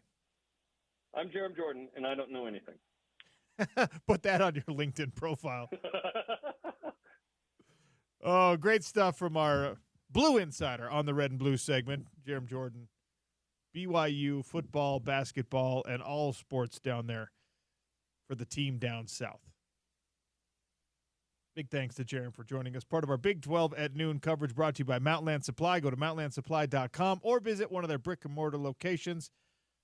I don't know if I can still – the newest one's like 3 months old. Does it still count as the new location? I guess it does, but go check them out and tell them OC sent you at Mountainland Supply and mountainlandsupply.com. All right, Jerem touched on something that I wanted to get into the show today. So the revenue-sharing model is coming to college football. The House settlement is going to happen. We've seen the numbers. It's supposed to be $20 to $20.5 million per year per school. And there are a lot of folks who are hopeful that this is going to bring some settlement, some clarity to the financial arms race and the craziness in college sports. Well, in 3 minutes, I'm going to tell you why it's just going to get a hell of a lot more confusing when revenue sharing becomes a thing. I'll tell you why next on ESPN 700, 92.1 FM.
All right. I'm not doing this on purpose, trying to play Sean Stradamus on the changes that are coming in college sports, but every day I see a new article about what it means with the transfer portal and potential rule changes and expanding college football playoff and maybe some tweaks coming there. We have some big things happening that are going to affect Utah basketball, Utah football, Utah gymnastics. Actually, Utah gymnastics more than a lot of women's sports. Utah women's basketball. Gavin Peterson's going to join us in 25 minutes, their head coach. We'll talk about this maybe if we get a chance with him, if we get beyond the X's and O's type stuff.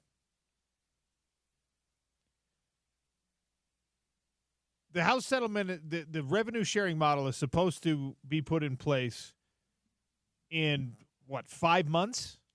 And the Department of Education, which, I don't know, depending on how much of the political promises you believe, might no longer be a thing pretty soon.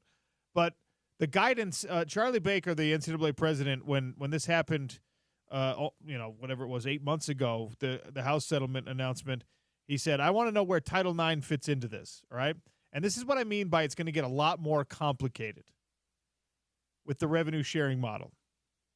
Kyle Whittingham has mentioned that he doesn't believe that the distribution of funds from this $20 million pot that every school is going to get is really going to change a lot because everyone is still going to have these piles of money elsewhere. The collectives at Oregon and Georgia, and yes, Utah and BYU are still going to be expected to pony up dough to keep you ahead of the game.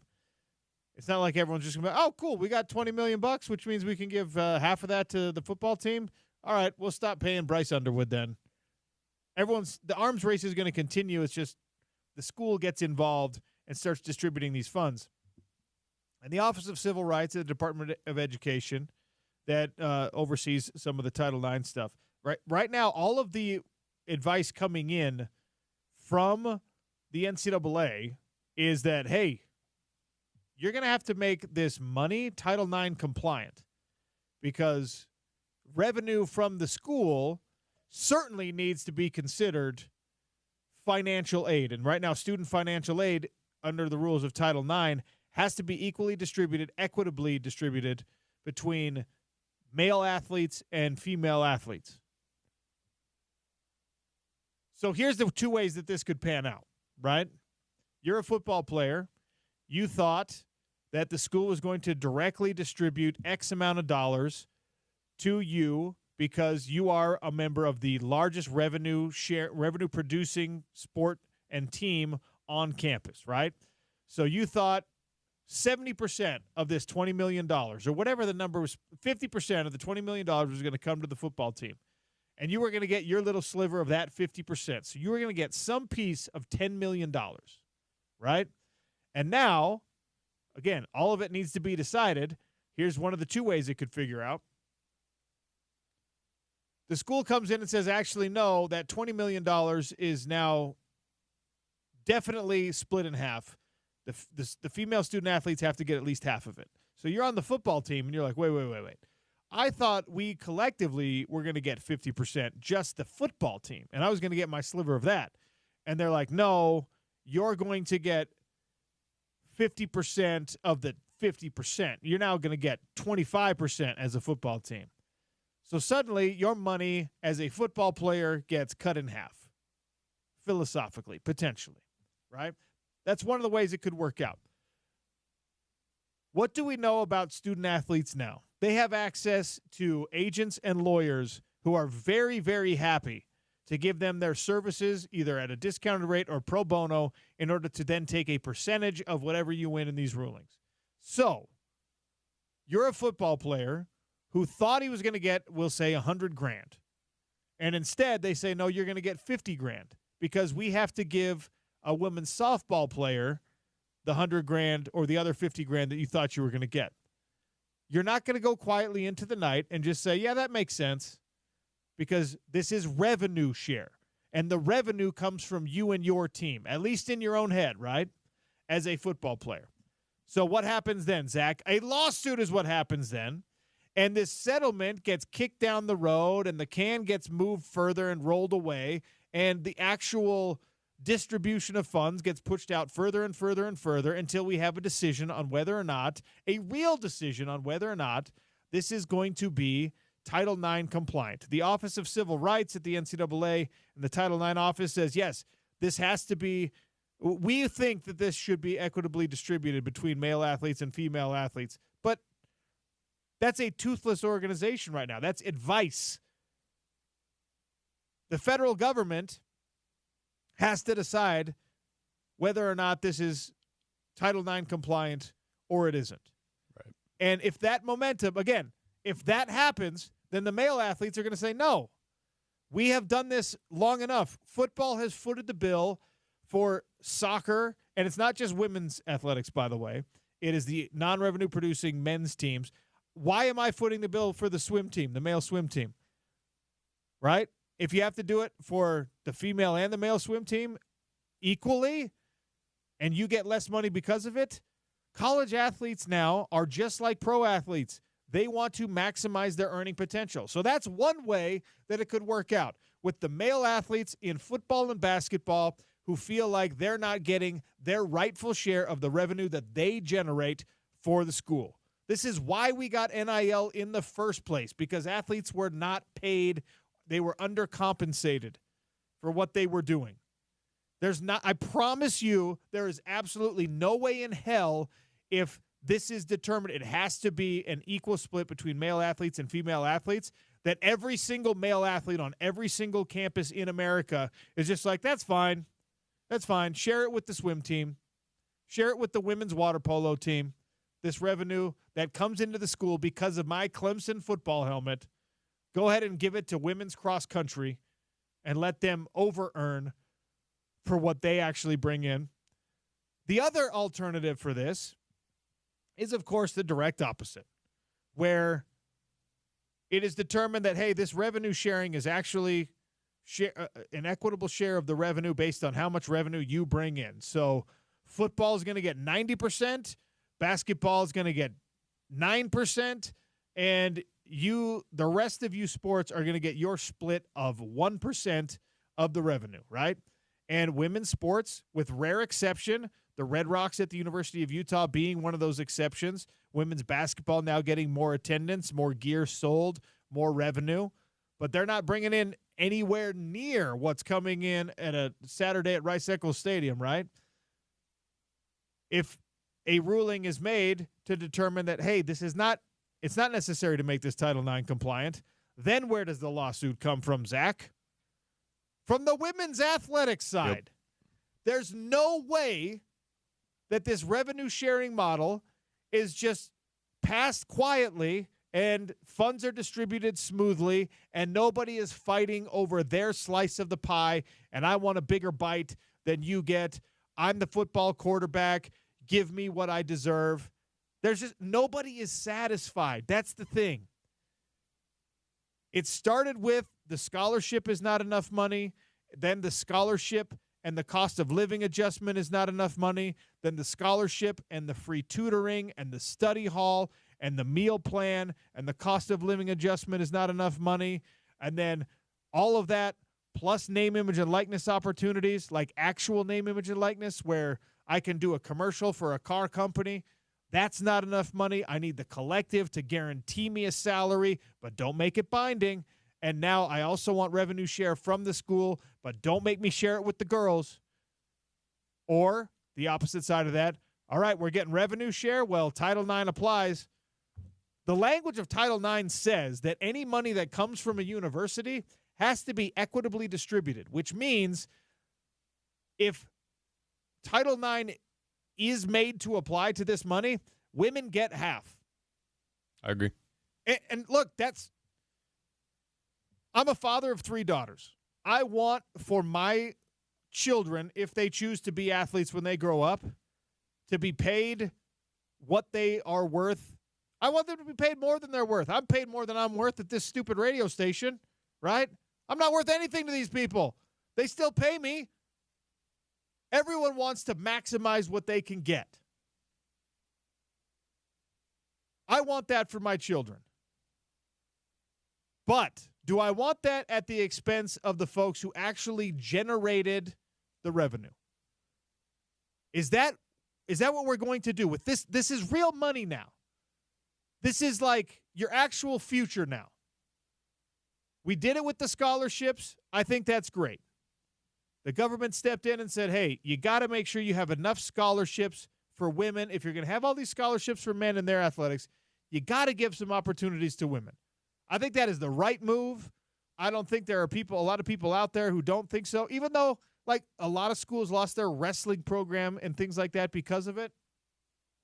I think you should remove football from the Title IX count and make it a little bit more equitable because, again, football is funding the whole operation.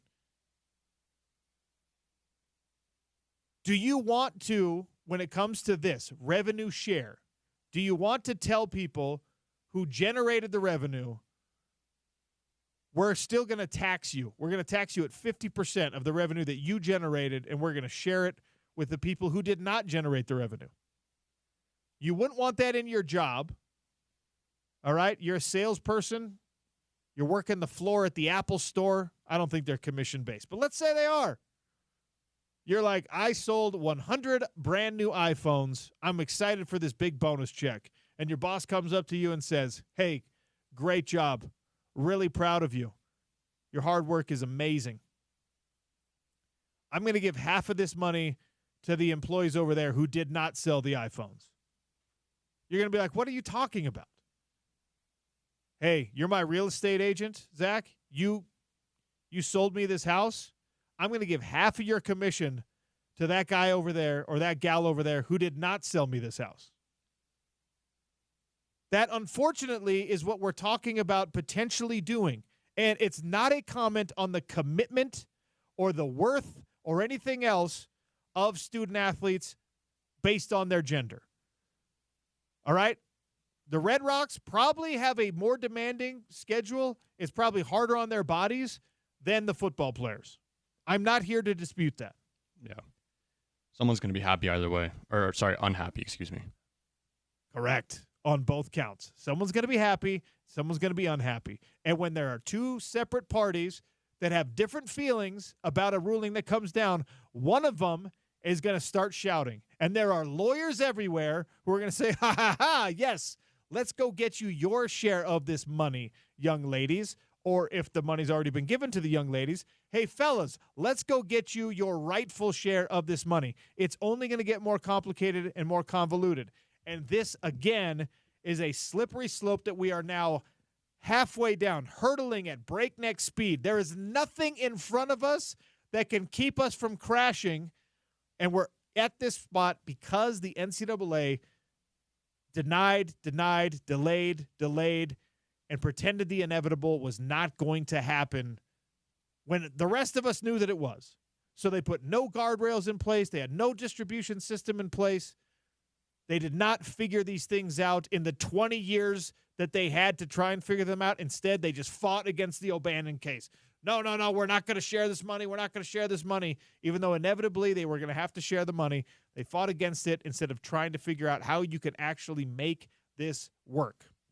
So it's either going to work out wonderfully for your daughter who works on the cross-country team and gets a bunch of money. I hope that happens. Unless, of course, you also have a son who's the starting quarterback on the football team, and now his money gets cut well below what he probably deserves. You see how it's a non-starter? You see how it's an unworkable system? All over the place. It's not going to get easier with the revenue distribution model. By the way, the language of Title IX, says that NIL funds are also supposed to be distributed equitably. And that has not been a thing yet. Really? Any money that comes through the university or because of the university, which of course NIL funds probably fall in that category, is supposed to be distributed equitably. I think this is the end of Title IX as we know it. Because there's just no real case to be made. There isn't. There's no real case to be made that this money, this revenue that we all have known for decades comes from two sports most of the time. Here's the right way to solve it if there is one.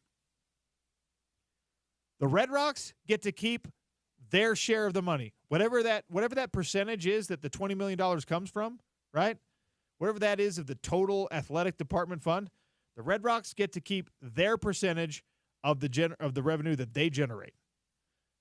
And cross country gets to do the same. Unfortunately for them, that number is going to be very near to zero. Baseball, they're not making a lot of money. They only get a few $100 a piece. The football players get distributed a bunch of revenue. The men's and women's basketball players make a decent chunk. The Red Rocks make a decent chunk. The ski team, sorry, we know you're excellent. We know you're committed. We know you're fantastic. We know you're national championship caliber, but you're not generating revenue. This, I think, could be the end of Title IX as we know it. What a wild thing to say on a Tuesday. Definitely. All right, Pete Futak's going to join us in half an hour. Gavin Peterson's going to join us in 9 minutes. I'm going to give you some more thoughts on why Ohio State and the model they use to build a national championship team is the right way to do it in college football. That's next on ESPN 700, 92.1 FM.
Welcome back to the Sean O'Connell Show, ESPN 700. Utah women's basketball head coach Gavin Peterson is going to join us here in about 5 minutes. Fact check from the text line at 877-353-0700. 5383. I owe you, I don't know, some kind of prize. I made the claim earlier that there were 3 teams in college football that had 2 1,000-yard rushers, that Ohio State was the only one that had 2 running backs who were 1,000-yard rushers. I was incorrect in this claim. Penn State also, because of their inclusion in the college football playoff, saw 2 guys go over 1,000 yards rushing. Mea culpa. I apologize for giving you inaccurate information. Katron Allen and Nicholas Singleton both went over 1,000 yards. Allen did so with the time in the playoffs. Gosh, what a season that kid had, man. Unbelievable performance. So Penn State, a playoff team. Ohio State, a national championship team. They had 2 great running backs, both over 1,000 yards. The other teams that had 2,000-yard rushers were teams with quarterbacks who ran. New Mexico was one of them. Army was one of them.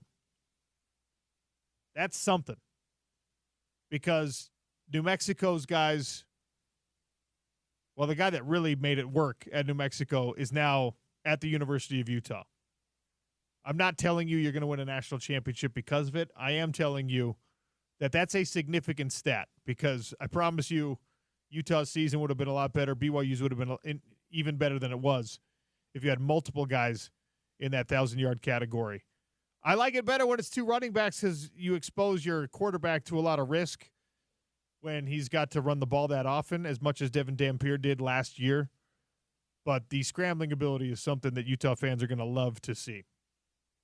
Ohio State won a national championship with an NFL model of personnel development. And I say this not because I think that Utah can jump on that bandwagon right away. It's going to cost probably double the amount of what Utah is distributing right now in its NIL funds, and I don't know if you can ever get there. But Ohio State and Oregon and Notre Dame to some extent, and there's a lot of teams around the country. It's actually becoming a lot more of the norm. Miami did this. Everyone is now trying to build the roster and then sprinkle in a quarterback on top. The days of building around a great quarterback, if that was ever the philosophy of your team, it has to be abandoned, and it's gone now. Yes, you need great quarterback play, but you can actually find that in the transfer portal if you have enough money. So you got to do the thing. Colorado did it both ways, by the way. Colorado first went and got the skill guys. They followed Deion Sanders from Jacksonville State. He had a great quarterback. He had a couple of great wide receivers. He had an awesome running back. He had no offensive or defensive linemen, and he won 4 games with that. And then he was just like, okay, this actually doesn't work. Now let's just put all that money into the O-line and the D-line and get some defensive players in here. And they had a much better season because of it. Elite teams in college football now, don't even recruit a high school quarterback. Seriously. Don't.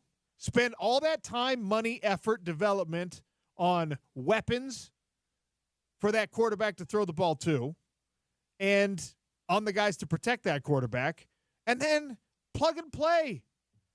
Let somebody else cut the teeth of that quarterback. Let the freshman mistakes happen for Utah. Let the freshman mistakes happen for Utah State. Let the freshman mistakes happen for New Mexico, and then bring them in. Plant that talented flower in a fertile garden of talent all around him and watch it grow. That's what Ohio State did. Can Utah do that? Question mark. Can BYU do that? Question mark. Utah, I think, is doing that to some extent with Devin Dampier. And now what you're going to have to do is you're putting him in a better situation talent-wise, offensive line-wise, defensive-wise, and he's going to win more games because of it. He's going to win 9 or 10 games this year, and then guess who's going to call him? Miami's going to call him. Oklahoma's going to call him. Ohio State's going to call him. So your battle is going to be to keep him there. Crazy world. All right, hour 3 is going to begin on the Sean O'Connell Show with the head coach of Utah women's basketball. Gavin Peterson joins us in 3 minutes. ESPN 700, 92.1 FM. Proud part of Utah's ESPN radio network.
Sean O'Connell Show on ESPN 700 and 92.1 FM. Don't forget about your chance to win tickets to see a Running Utes home game. Text Utes to 33986 to win a pair of tickets.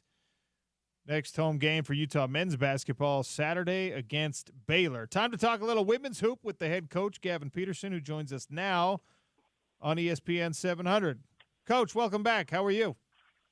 Great. Thanks for having me, OC. So, look, it's not where I want to start the conversation, but here we are, back-to-back losses for the first time this year. What have practices been like?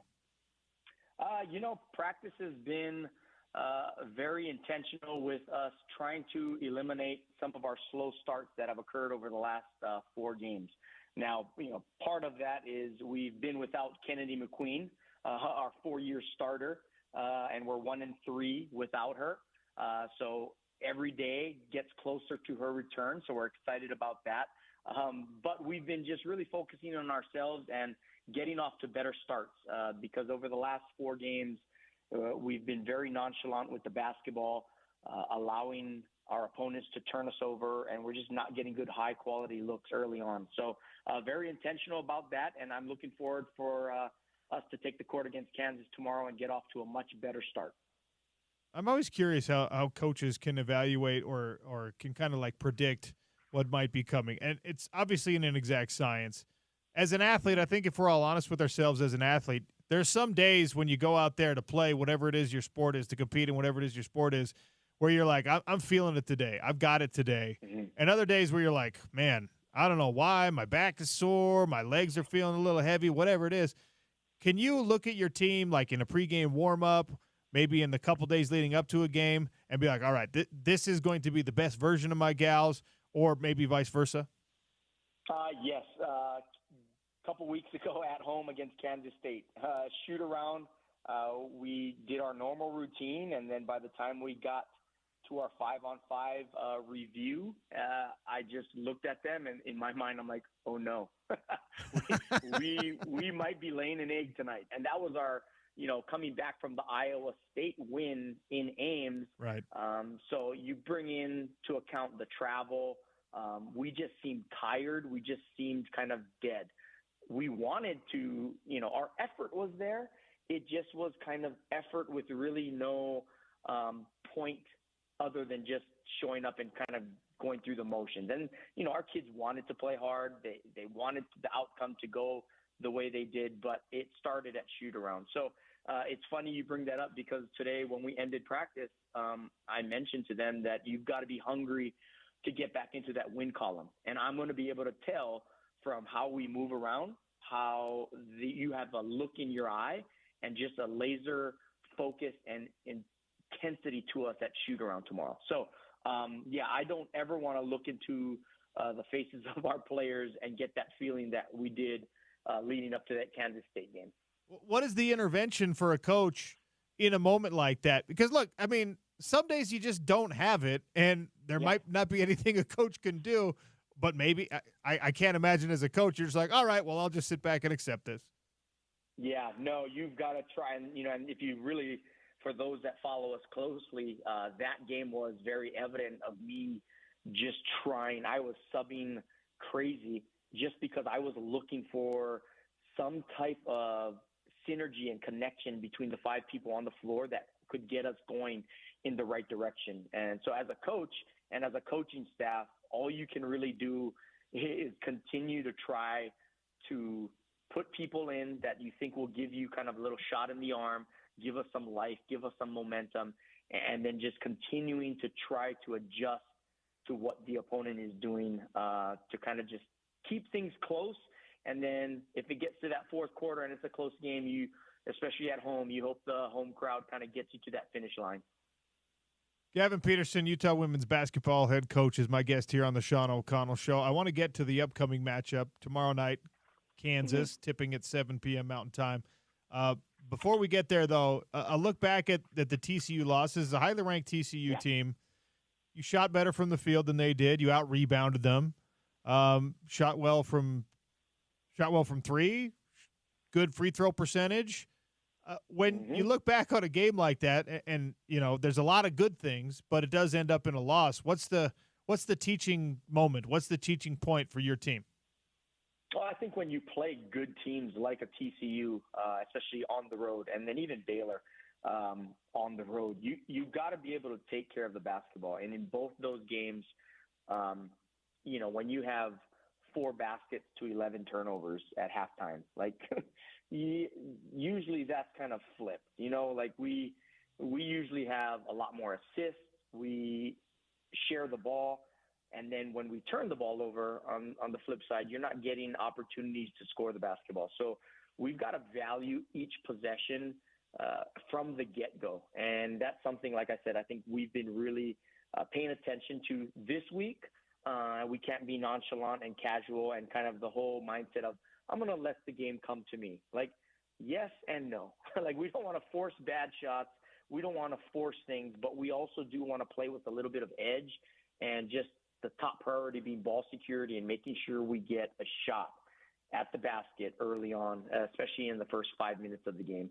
And I think that was the difference. TCU game, 19% of our possessions ended up in turnovers, 1 out of every 5. Like, that's not going to cut it against a top 10 ranked team. And so when we do play those good teams, we just got to tighten the screws and hone in a little bit more, be a little sharper in the little things, and the big picture will take care of itself. Gianna Neepkins led all scorers in a game against TCU that has some big-time star players. Now, we talked to her. She gave us some of her time last week and talked about how necessary it was for her to step up, especially in Kennedy's absence. And look, clearly she did. I know it wasn't a winning effort, but this is a young woman who understands the assignment, it would appear. Absolutely. Having Gianna Neepkins in a Utah uniform is such a blessing because you're never out of a game as long as she's on the floor. There's not a shot that she cannot hit, and it's, that TCU game really showed how much of a weapon she is. She was attacking the basket, getting and ones, getting to the free throw line. She wasn't given much space because teams want to take away her three-point shot, but she still had the ability to get some of those shots off. So it was real good to have her find that rhythm offensively, especially when she is the number one priority for our opponents when they take the floor against us. Their job is to slow down or limit Gianna Neepkins. So even though that's number one on their scouting report, to have her go out and just kind of will her way to her production, it was very impressive. And we're going to need more of that as the season goes. Even with Kennedy's return, we still need her to be aggressive, and we still need her to kind of take that burden of being our top option offensively. Gavin Peterson for a few more minutes here on the Sean O'Connell Show, Utah women's basketball head coach. Up next for his ladies, Kansas, tomorrow night. Yeah. Where are those Lady Jayhawks dangerous? Very good on the perimeter. Their best player, number 12, Nichols, she averages over 20 points a game, also averaging about 10 free throws a game. So it's a game where we've got to be very clean in our pick and roll coverages. We also got to do a good job showing the officials our hands and not getting those touch fouls that kind of will get us in foul trouble and send her to the free throw line. So very capable supplement players around her that are, if you spend too much time on their top scoring threat, she can pick you apart because they have very capable shooters from three. So we've got to do a good job of defending that three-point line and limiting number 12, Nichols, and not allowing her to go for 30. She can hit her average, but we can't let anybody else get going. And easier said than done, but I'm looking forward to our intensity, our connectivity on the defensive end. And if we get stops, we're going to able to allow elevation to kind of play a factor in that third and fourth quarter. So we want to make sure we're getting up and down as well. You mentioned officiating and making sure that you show the officials the right thing. How different is officiating in the Big 12, are you finding, than in the Pac-12? I do find the Big 12 officiating allowing a little bit more physicality, especially when the ball handler is attacking the basket. And also in the post, they allow a little bit more in terms of the body contact and using your core to kind of maybe push people offline. as long as you're showing them their hands. I think that's been the biggest difference. In the Pac-12, it was, I don't know if just the offensive continuity and the flow of offense, the referees catered to that, so any little touch foul was called. So here we're going to have to continue to adjust, because, what are we, 7 games into conference play? So we still have about 11 games left to go. So it's still one of those feeling out processes where we still need to adjust, but also know that you're not going to get the touch fouls. You're going to have to lower your shoulder. You're going to have to be strong when you go to attack to finish at the basket, and don't allow little grabs or touches to affect you. You got to be able to play through the little things, and the big ones are called. Is that fun to work on in practice, or do your gals get mad at each other? Because I would imagine that ends up being a slightly more physical style of practice. Yeah, and that's where having practice guys is such a huge component to a program's success. Because we get on our guys, we tell our kids, blow through their shoulders, lower your shoulder, hit them. So we're not beating up on ourselves. We're taking it out. God bless them, because they take it as well. But they also make us better. They're bigger, faster, stronger. We have to remind them, no, you don't have to block the ball at the rim. No, you don't have to go over the back and tip the ball. I know you can jump higher than so-and-so.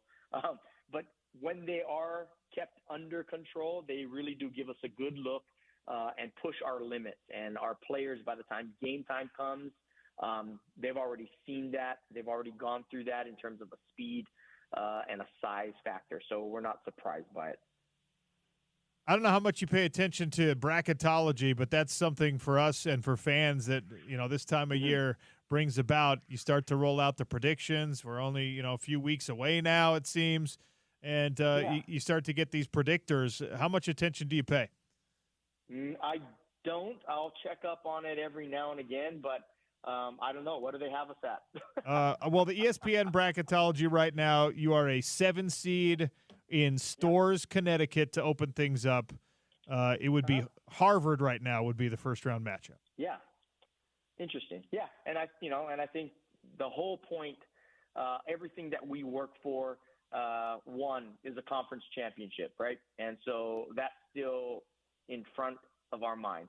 Now, because the top heavy league of TCU and Kansas State being undefeated, that might be hard to accomplish, but there is the conference tournament at the beginning of March, and that's going to be one of our goals, is to win the conference tournament. And then after that, it's to get into the NCAA tournament. And if we put together a good home stretch here down our last 11 games, I wouldn't throw out the fact that maybe we can sneak in and maybe host that first and second round. So that's kind of where our mind's at. And so it's great that they have us as a 7 seed right now, but we don't give it much thought. We every day show up with the intention to get better. We want to peak at the right time. And if we can peak just before going into Big 12 tournament play, I think we can do some damage there. Okay, this is a big picture question, and if it's not something you've had the time to bite down on, just tell me that. Mm-hmm. But we were discussing earlier this revenue sharing model that we all expect to come into reality in college sports in the next few months here. There's some new conversation around it, and whether or not the revenue sharing money is going to be fully Title IX compliant and equitably distributed to women's athletes and to male athletes on campus. And obviously that changes the arithmetic pretty significantly if that's how it goes. Have you been told anything about this? Do we know whether to plan for the even split or whether it's going to be, kind of prorated based on the revenue produced by your program, et cetera? We haven't been told anything regarding Title IX and how that's going to affect the revenue sharing. So those meetings are going to be coming up probably in the next couple of weeks. But I do know that here at Utah, our administration is fully supportive of our program, and we are going to be very competitive with the top 25 teams across the country, because that's where we've put our program. That's where we're fighting to maintain our program, and we want to continue to push our program to not just be a top 25 program on an annual basis, but maybe be a top 10 team.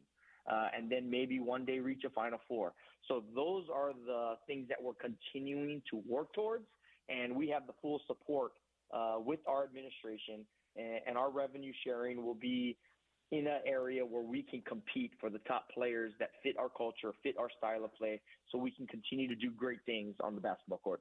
Well, it's kind of what I expect to hear because, Mark Harlan will echo those same sentiments, but glad to hear that that's, what's being told to you up there in the program as well, because you're absolutely right. This program, you have earned the spot to be here and to stay here and to compete at that level and hopefully continuing to climb that ladder. So good luck against Kansas, and we'll have you on again soon, Coach. Thanks for your time. Thanks, OC. Gavin Peterson, Utah women's basketball head coach. And by the way, that right there should be a larger determinant of how a school spends its money than any government edict or any NCAA mandate.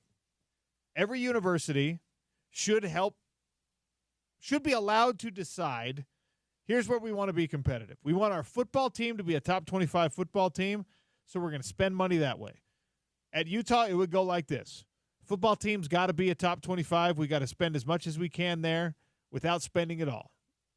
Because you're not just going to give it all to the football team. Mm-hmm. So you're going to say, all right, football, you got to stay in the top 25. Men's basketball, you got to get to the top 25. Women's basketball, you're already there in the top 25. So, yes, we're going to, like Gavin Peterson said, you're going to spend accordingly. You're going to chase the right kind of recruits. You're going to distribute the revenue share to meet that goal. And look, whether you say this is fortunate or unfortunate, there's another program at the University of Utah that is perpetually nationally relevant, that deserves attention and revenue and generates revenue, which is why it deserves revenue. Utah gymnastics. So they're going to say football, if this is a choice, football, basketball for both men and women, and gymnastics, we're going to give them a share of this revenue. The lion's share goes to those four programs, with, of course, football being at the top of that pecking order and everyone falling into their place beneath. Now, where that place is, I'd be really, really curious to know. Because football, obviously, is what it is, deserves what it deserves, and generates most of the revenue. So you got to pay to play. Football gets the biggest chunk. But from there, what do you do as a Utah sports fan? The Red Rocks have been nationally relevant, have earned their spot among the top 10 teams and the top 10 gymnastics programs in the country. In order to stay there, presumably, you're going to have to pay a little bit. So are you going to commit more revenue sharing money, again, if this is a choice, to women's gymnastics than you do to women's basketball because they've been a longer standing national power? Or do you over-index and say, no, we want to allow women's basketball to catch up to the spot where gymnastics is, and gymnastics probably doesn't need as much financial help because of its history and because of, you've had Olympians come through the program. So that reputation carries enough weight where we don't have to spend quite as much money. And then, of course, there's the men's basketball question, which I can't even begin to answer. Because if this were the 90s, we're having a different conversation. In 2025, are you saying, look, football is doing pretty great, and we haven't had to spend a ton of money on it? So I want to get men's basketball back to where it was. We got to spend some money. And now you got infighting in the athletic department over who's getting what. I don't know if the ski team gets a dime. I don't know how it works. Again, if this is all choice-based, really going to be fascinating to see how it plays out, especially when it comes to that Title IX delineation or not. Are you demanding that this is equitably shared with female athletes and male athletes on campus? Because the math is just different that way, especially because football counts. And there are going to be 105 guys on scholarship. The roster limits are going to come into play. Walk-ons are probably a thing of the past. The guys who used to be walk-ons and going to school for free at Utah are now going to be scholarship players at Weber instead. And that trickle-down effect is going to happen. It's going to be so weird to see how it all plays out, man. Big thanks to Gavin Peterson. Big thanks to all the folks up there who make these coaches and players accessible to us on the home of the Utes. Love having access to the athletic programs up there. It really is a pleasure to be working on the home of the Utes and actually get to speak with players and coaches with regularity because of our strong partnership at ESPN 700 and 92.1 FM. Proud to be part of Utah's ESPN radio network, and we're going to talk with Pete Futak, college football news next. Reacting to a national championship game, the way too early predictions say that Ohio State could do it again next year. We'll see what Pete thinks on the Sean O'Connell Show.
Buckeyes in their own territory, 2:45 to go, a timeout in the 2-minute stoppage left for Notre Dame.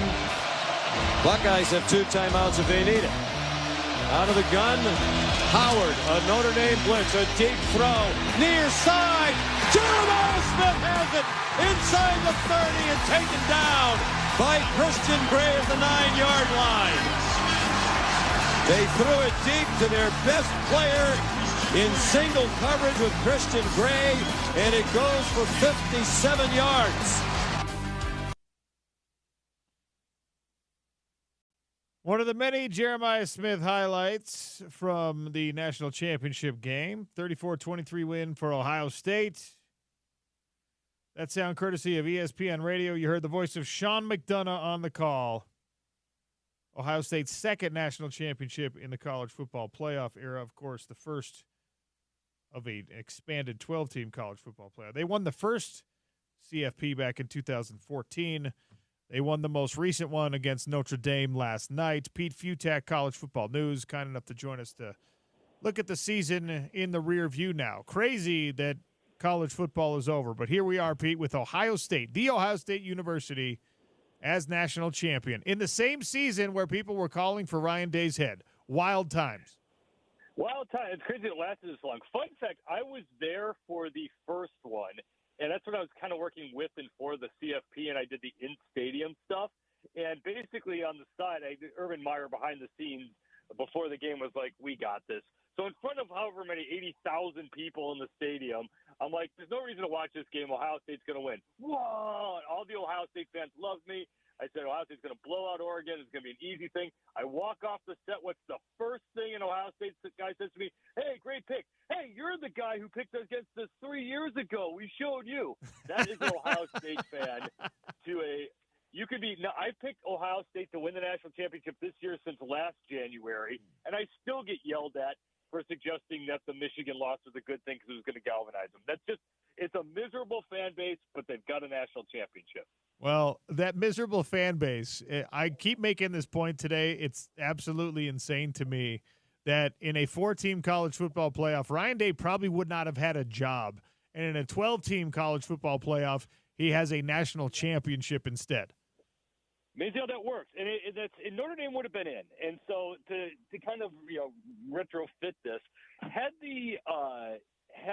there been a 4-team playoff, the committee would not have screwed it up like they did this time around with how they did this. Notre Dame would have been 3rd, maybe 4th. Texas would have been in there, but Texas would have been in over Ohio State. So no, we would not have had a Ohio State national championship in a 4-team playoff.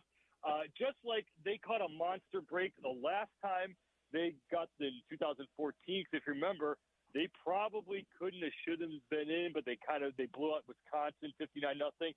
Just like they caught a break when they got the pass interference call against Miami. So it's kind of a fortunate franchise in a lot of ways. Do you take anything away from the strange field goal decision made by Marcus Freeman? Is there anything to read into that? He blinked. He absolutely blinked. There are 2 key parts of this game that kind of went the wrong way. One was you had this massive drive to start. Riley Leonard is beaten up. It's like, okay, I see what you're doing now. If you're familiar at all with how the first Oregon-Ohio State game went, Ohio State went off. I mean, Will Howard threw for like 300 and something yards. The offense worked, but Oregon beat them up. They were great on the offensive front. They owned the defensive line, and they ended up pulling that game out. It was close at the end, obviously, but that's how you beat that more talented team. And it's like, okay, you got it. You figured this out. If your offensive line can bash this Ohio State defensive front, then that's what you do. You just go on, every play, just be positive. 2 yards, 4 yards, doesn't have to be big chunks, and just set up 3rd and manageable, and maybe 4th and manageable, and all is right. And then what did they do on the first play of the second drive after Riley Leonard had about a half an hour of real time to rest? They threw the ball, missed. Second play penalty, and then all of a sudden the Ohio State team got their mojo back. And then with that field goal, it just didn't make any sense because it goes against everything that makes Marcus Freeman this year, where you always go for it. Riley Leonard was having a good game. He was accurate. You let him go for it. And if not, then Ohio State has the ball on its own 9-yard line. And being down 13 doesn't help. It was just it was an error, and you could see on the sidelines after he missed where Marcus Freeman was like, oh, I wished out and he missed. Oh, I'm never doing it. So it's one of those things where if you're a young coach, you learn from that. You don't make that mistake again. Pete Futak is my guest here on the Sean O'Connell Show. We're looking at the national championship game. Jeremiah Smith is – look, there are a lot of people with their hot takes about you can't let that guy be in single coverage. You can't leave that guy open. It doesn't matter if you leave him open or not. He's going to eat. And at the end of the day, this Ohio State team has not just one freakishly talented guy like that. There's like 7. He might be the best one, but there's like 7 dudes on this team who have no business being on a college football team. Is he a generational talent, or is he just the flavor of the month? He's good. You know, it kind of didn't help. It would have been nice if he had safety help, though. I mean, like, Texas figured it out. That's the thing about NFL guys, NFL players, NFL teams. You can shut any one guy down, but to your point, all right, then what do you do with Ibuka and Tate and all the other, big stars that they have? And that was it. I mean, I'm not a very smart person. It's not that hard that Ohio State, they brought back all these great players, kind of lost, it's the best team money can buy. Well, kind of, and all those defensive guys came back, and you get Caleb Downs, who's probably the best player in college football, and you get Will Howard from Kansas State, and you get Judkins from Ole Miss, and you get Smith, and you just kind of add on to what you already had, and you have the most talented team going. So Smith is really that good. It kind of also gets lost because he's been so great in the playoffs, but he was good during the regular season, but he didn't do this. He only had like 2 100-yard games. Ibuka was really the main guy throughout most of the regular season. But when he's that young and that good and that talented, yeah, he's a very, very good wide receiver. So is the model now in college football at its highest level to develop your lines, make sure you have a quality defense, and then just sprinkle in an experienced quarterback that somebody else went through the growing pains of developing? I mean, I look at Oregon, who was great all year. I look at Notre Dame, who obviously has a transfer quarterback. Miami got a transfer quarterback. The national champion got a transfer quarterback in Will Howard. Is this the correct model for Utah to be following, for BYU to be following, for every team to be following if they can pull it off money-wise? Why wouldn't you? Why not let someone else develop your starting quarterback? I mean, there's only a couple. I mean, and quarterback more than any place, anything else, because you can always have more running backs and more wide receivers. But there's only one starting quarterback. So, yeah, I mean, not everyone's going to get paid $8 million to be a starting quarterback. You get a very good one out there who's looking to play and looking to start. So it's the transfer portal, if you're doing this right and you have the finances, because part of the thing about having all that money that Ohio State's got is that's great, but it also allows you to miss. So if you don't have the guy, it doesn't work. All right, well, that's just a rounding error, and you move on. As opposed to I've got to have this guy play well. But that's exactly how you do it. Like the problem with the Colorado model was and continues to be, well, you still need to develop your infrastructure, but then you go get grown men to come in and play at the main spots. So you can still need to recruit. You still need to take those 140-pound guys and turn them into 300-pound offensive tackles, and then you find the missing pieces of the puzzle here and there, which is where a team like Clemson, where if it can just kind of get over itself and just say we need 3 guys, we do what you do, but then we need these 3 pieces, and we're okay. That's how you do it. Was Dabo ever going to do that? I mean, he's dug in pretty hard on this, and he's told us his feelings so many times. Would he lose credibility if he went back and was like, all right, fine, transfers? He did it. I think he got 1 guy this year, 1 or 2 guys so far. Well, I mean, that's where you have to know your team. I mean, I kind of get his part, though, where if you could and they were never a top 15 recruiting team, even when they were rocking and rolling. They would get like a Trevor Lawrence here, a guy like that here and there. But they never had like the monster recruiting classes for the most part. But I do get the pitch, though. You say, hey, look, come to Clemson, relax, learn the thing, let us coach you. You don't have to look over your shoulder. You can make mistakes. and we're not going to go looking for your replacement. And that's how you develop guys, and there is a trust level there, so I get it. However, yeah, you kind of, if you look at Clemson, maybe not even this year too, they have been like a deep receiver and a shutdown corner away. If they got those two things, that would work. And that kind of goes for every team where, figure out where you can upgrade. And in this way, I do get the Colorado model where if you're a Colorado fan and your team stunk for forever, and here comes this guy who's like, you know what, I'm going to get rid of all the bad players, and I'm going to get guys who are good at football. You're like, yeah, that's kind of what you're supposed to do. Who cares that these are college kids? Like, give me better players so I can be more entertained. That's how it works. Ryan Day was been put through the ringer. We already joked about it, but, I mean, that fan base, and you know a lot more about them than I do, is just hilarious with how dissatisfied they seem to be with any error at all. And I get it. You're a fanatic. That's fine. But is there a certain amount of value to how many times he was almost great? Because I look at the wunderkind coaches out there, Dan Lanning still fits that bill for me. Marcus Freeman fits that bill. Kenny Dillingham, who we have to deal with out here in Big 12 country. And those guys, in some of their big moments, still, make some of those decisions. National championship game is a good example of this, where you're like, is that the way that you would do it if you'd been down this road 5, 6, 7 times before? Is there a certain amount of value in what Ryan Day, the growing pains he did go through to get to this national championship? Well, first of all, it's not fine. It's psychotic and borderline criminal when you're, stalking. I mean, seriously, when you're stalking the kids, the family, and the kids. Well, that's a different. They need protection. That's different than what I'm talking about. Just people being like, he stinks.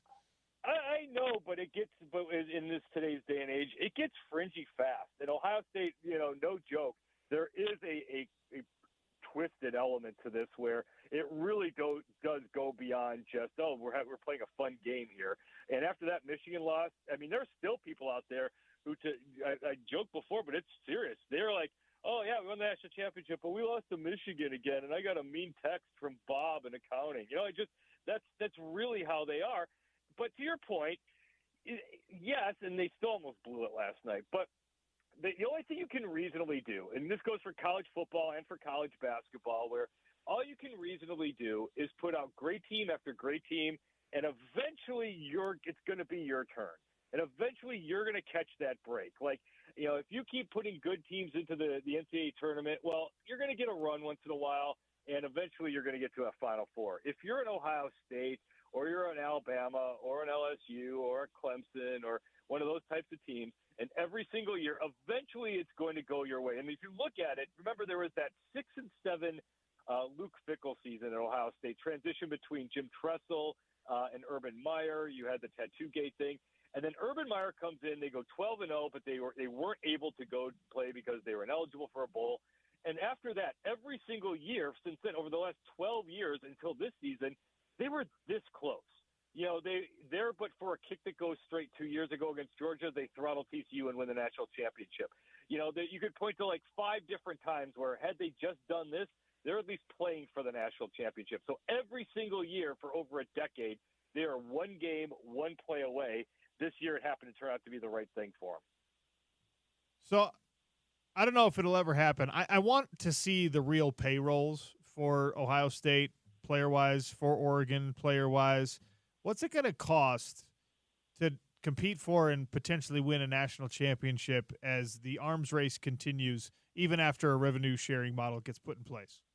Yeah, it's going to get weird fast because you're going to have to deal with the Title IX thing where, all right, you're paying $8 million for a quarterback. Well, where is that money coming from? Because you're going to have to do it equally across the board to women's sports, where that's a whole other topic of conversation where non-revenue women's sports, yes, non-revenue sports, no, but whatever. It's going to be hard because the NIL way of doing things is actually the right way to do it, where someone wants to give you a tractor, all right, then there you go. There's your pay. Like, whatever. How Yeah. Some goofy booster wants to pay for you, then go for it, but it shouldn't have to come from the schools.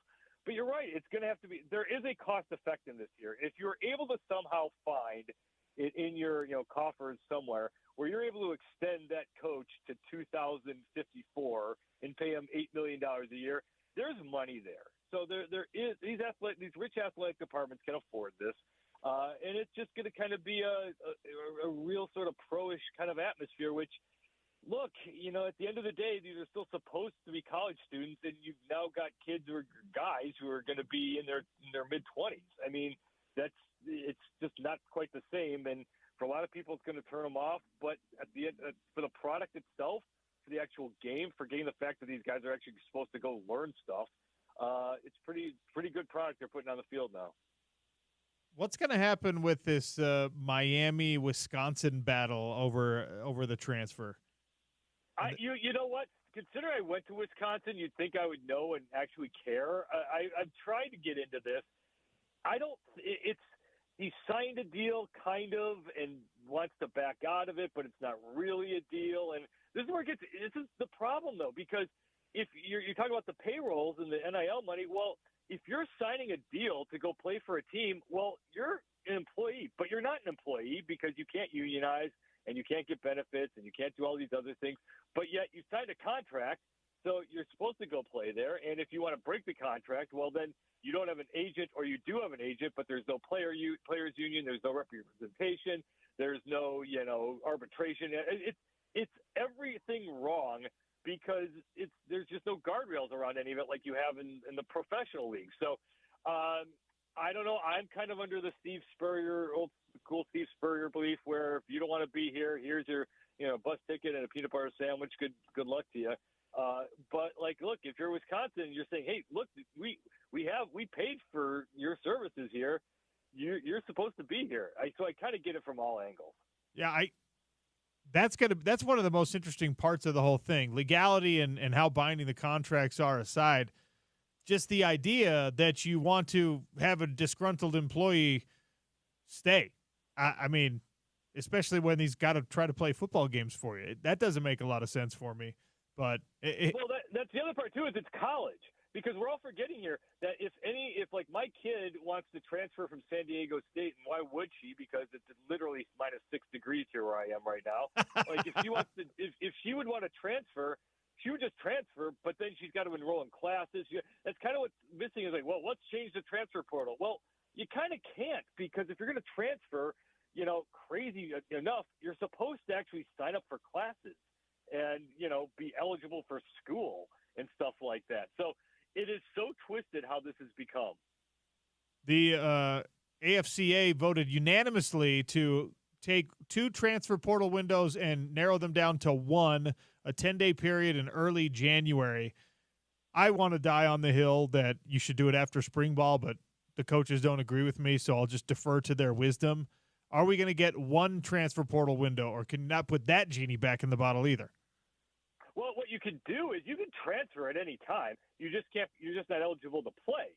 And so where this is going to if you kind of see the writing on the wall, that if you're a linebacker and you're saying, well, there's 4 other linebackers here who are going to, take my place, and I'm not going to play this year, and all I really care about is playing football and prolonging life in the real world as long as I have to, well, then you can just go transfer to another school and say, I'm going to take the year off and go to school, and then still maintain that eligibility, and then you're no joke, be 26, 27 years old, and you can still play college football. So there are ways to do this and get around it. Or the other school's gonna be yeah, we'll pay you, just come over here, and you're just not gonna play for a year. So there's a whole slew of ways to do this, and this is what happens when you don't have a functional NCAA, which can kind of do a little bit of everything.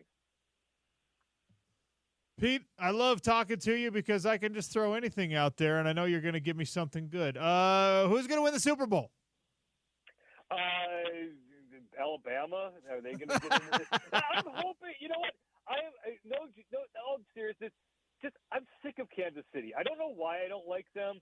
I like dynasties. I like greatness. I appreciate it. I don't like the whole Chiefs thing. I'm tired of Mahomes getting every call, and Kelsey's become annoying, and I don't know, the chop's kind of freakishly weird, and I don't know. I kind of hope Buffalo does it, but I do think it's Mahomes, it's the Chiefs. They're going to find a way, and it's going to be Chiefs and Eagles again.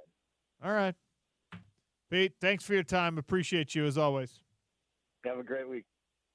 That's Pete Futak, College Football News, reacting to the national championship and everything going on in the college football world. Great stuff from him. And a quick reminder that the cash kickoff continues here at ESPN 700 and 92.1 FM. If you want $1,000 cash to help pay the bills, text BANK to 508-777-1000. That's BANK to 508-777-1000. This is a nationwide contest. I've got 2 tickets to Shinedown at the Maverick Center if you can answer the trivia question that's coming. And look, I told you what the trivia question was going to be earlier in the show, and then I actually had to fact check it because of one of our great listeners. So the answer I gave you early is now actually the wrong answer, which means you have to have the right answer. I hope you've been listening all day because it's actually going to be tough to win these tickets. It's the Sean O'Connell Show, ESPN 700, 92.1 FM.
in Division I football that had 2,000-yard rushers.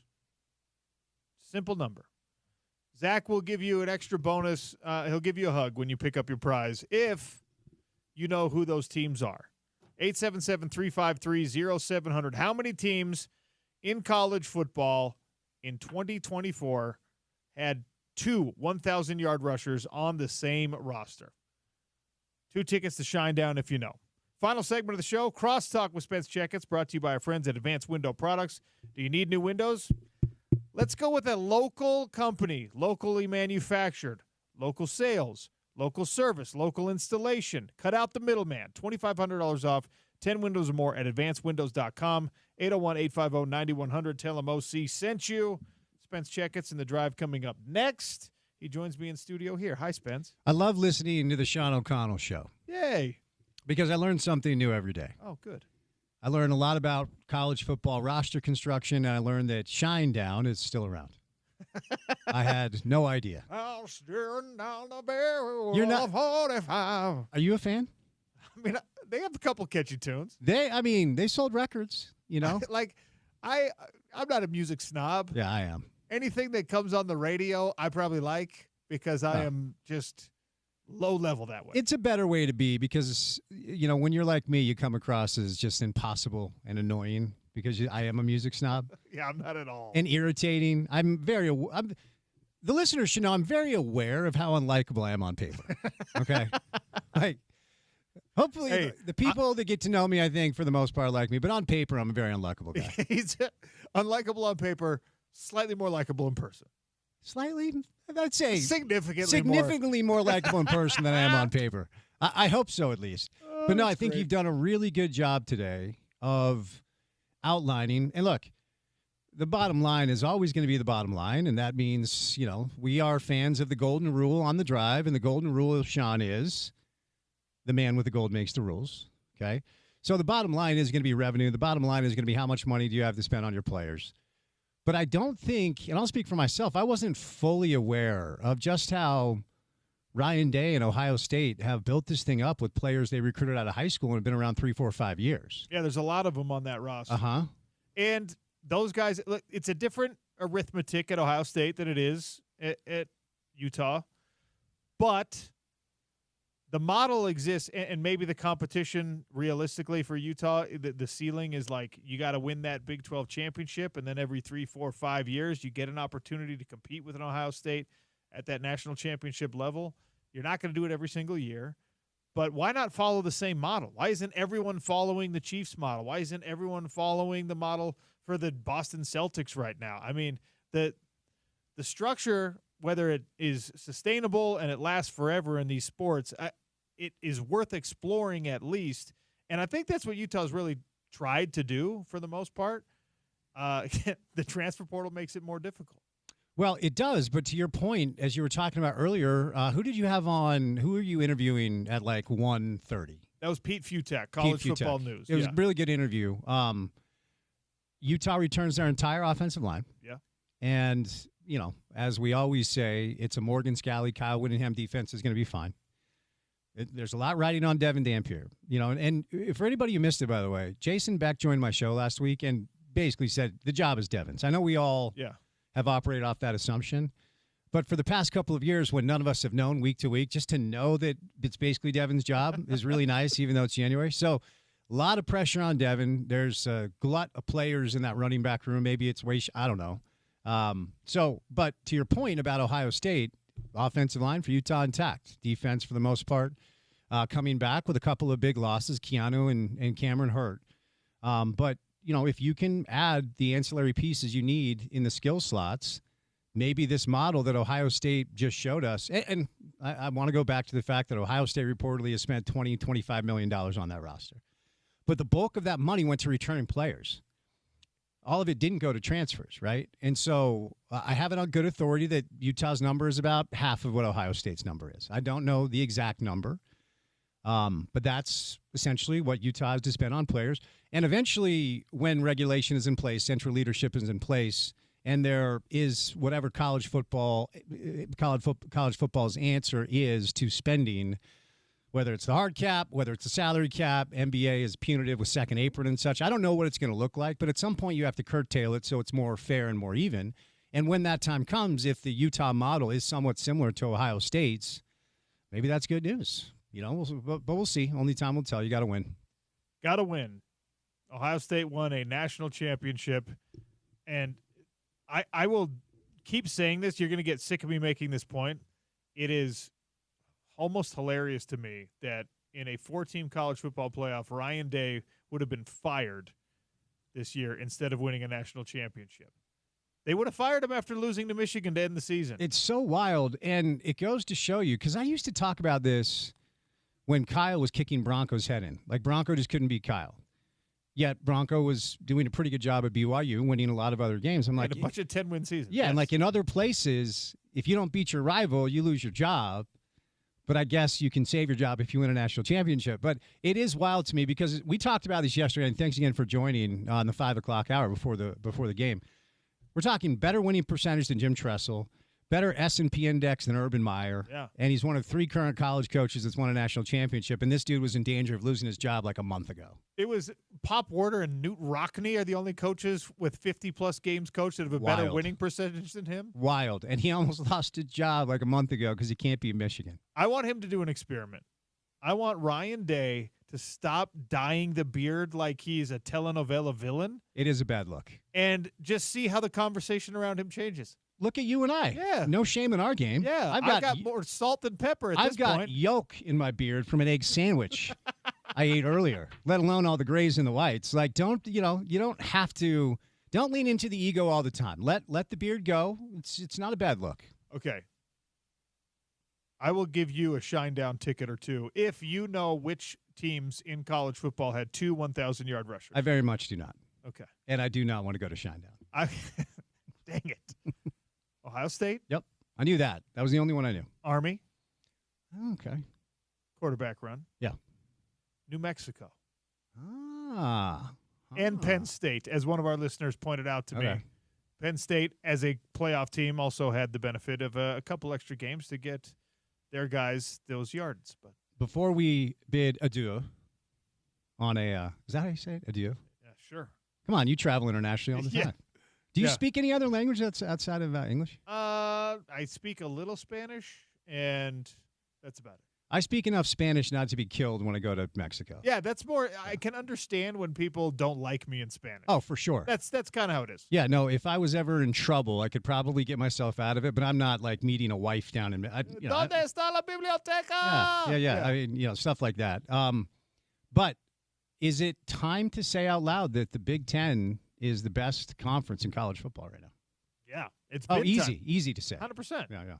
They were better this year. They did a better job of adding relevant powers, I think, and they won the last 2 national championships. And their market foothold right now in LA, in Chicago, if you include Penn State, a lot of Penn State fans in Philadelphia, like and the SEC has Atlanta. Big Ten, as far as market share, where the media markets are, it might not even be close. The SEC is gradually finding out what it looks like when the rest of the country can pay college football exactly. players. And Texas will help, but I still have a hard time viewing Texas as an SEC school. Also, I need to see more of Shane Gillis and Nick Saban in the same place. Cannot wait. March 15th, 16th? I'll see you there. Oh, we'll be there. We're doing our shows there. That's with Shane as a guest. Zach, make it happen. Got Jim Jeffries on the show today. You have Jim Jeffries on the show today? Yeah. We always reach out to our guy Keith and says anyone who's coming through, if they want to pub their show, tell them to hop on. My guess is Shane is not going to need the help of ESPN 700 to sell tickets because that guy's star has just shot up over the last year. But he's a sports guy, so he might we'll like make to do the a inquiry. Sports talk. I almost had Cheeto. I was close to Santino, and then he canceled like the week before, because that's my guy, dude. I love him. He knows you're anti-redhead. That's why. I'm very much not anti-redhead. Yeah. Do not pay me with that brush. I can tell you are. I kind of am. I'm looking at your face. I kind of am. All right, what's my coming up? Unlikable face on paper, but much more likable in person. More of this. We are going to bring on Roxy Bernstein right out of the gates. We'll do a lot of college football with Roxy, but he was on the call for Utah's win over BYU in basketball over the weekend. So we'll do a little bit of everything, Roxy. Like I said, Jim Jeffries, who I'm a huge fan. I'm excited for this. He'll stop by the program today as well.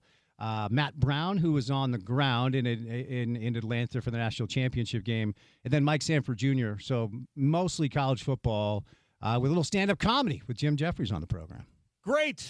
All right, Scott Mitchell is filling in for me tomorrow as I will be on an airplane for the next 24 hours or so. But I'll talk to you Thursday. The Sean O'Connell Show wrapping up. The Drive is next on ESPN 700, 92.1 FM, proud part of Utah's ESPN radio network.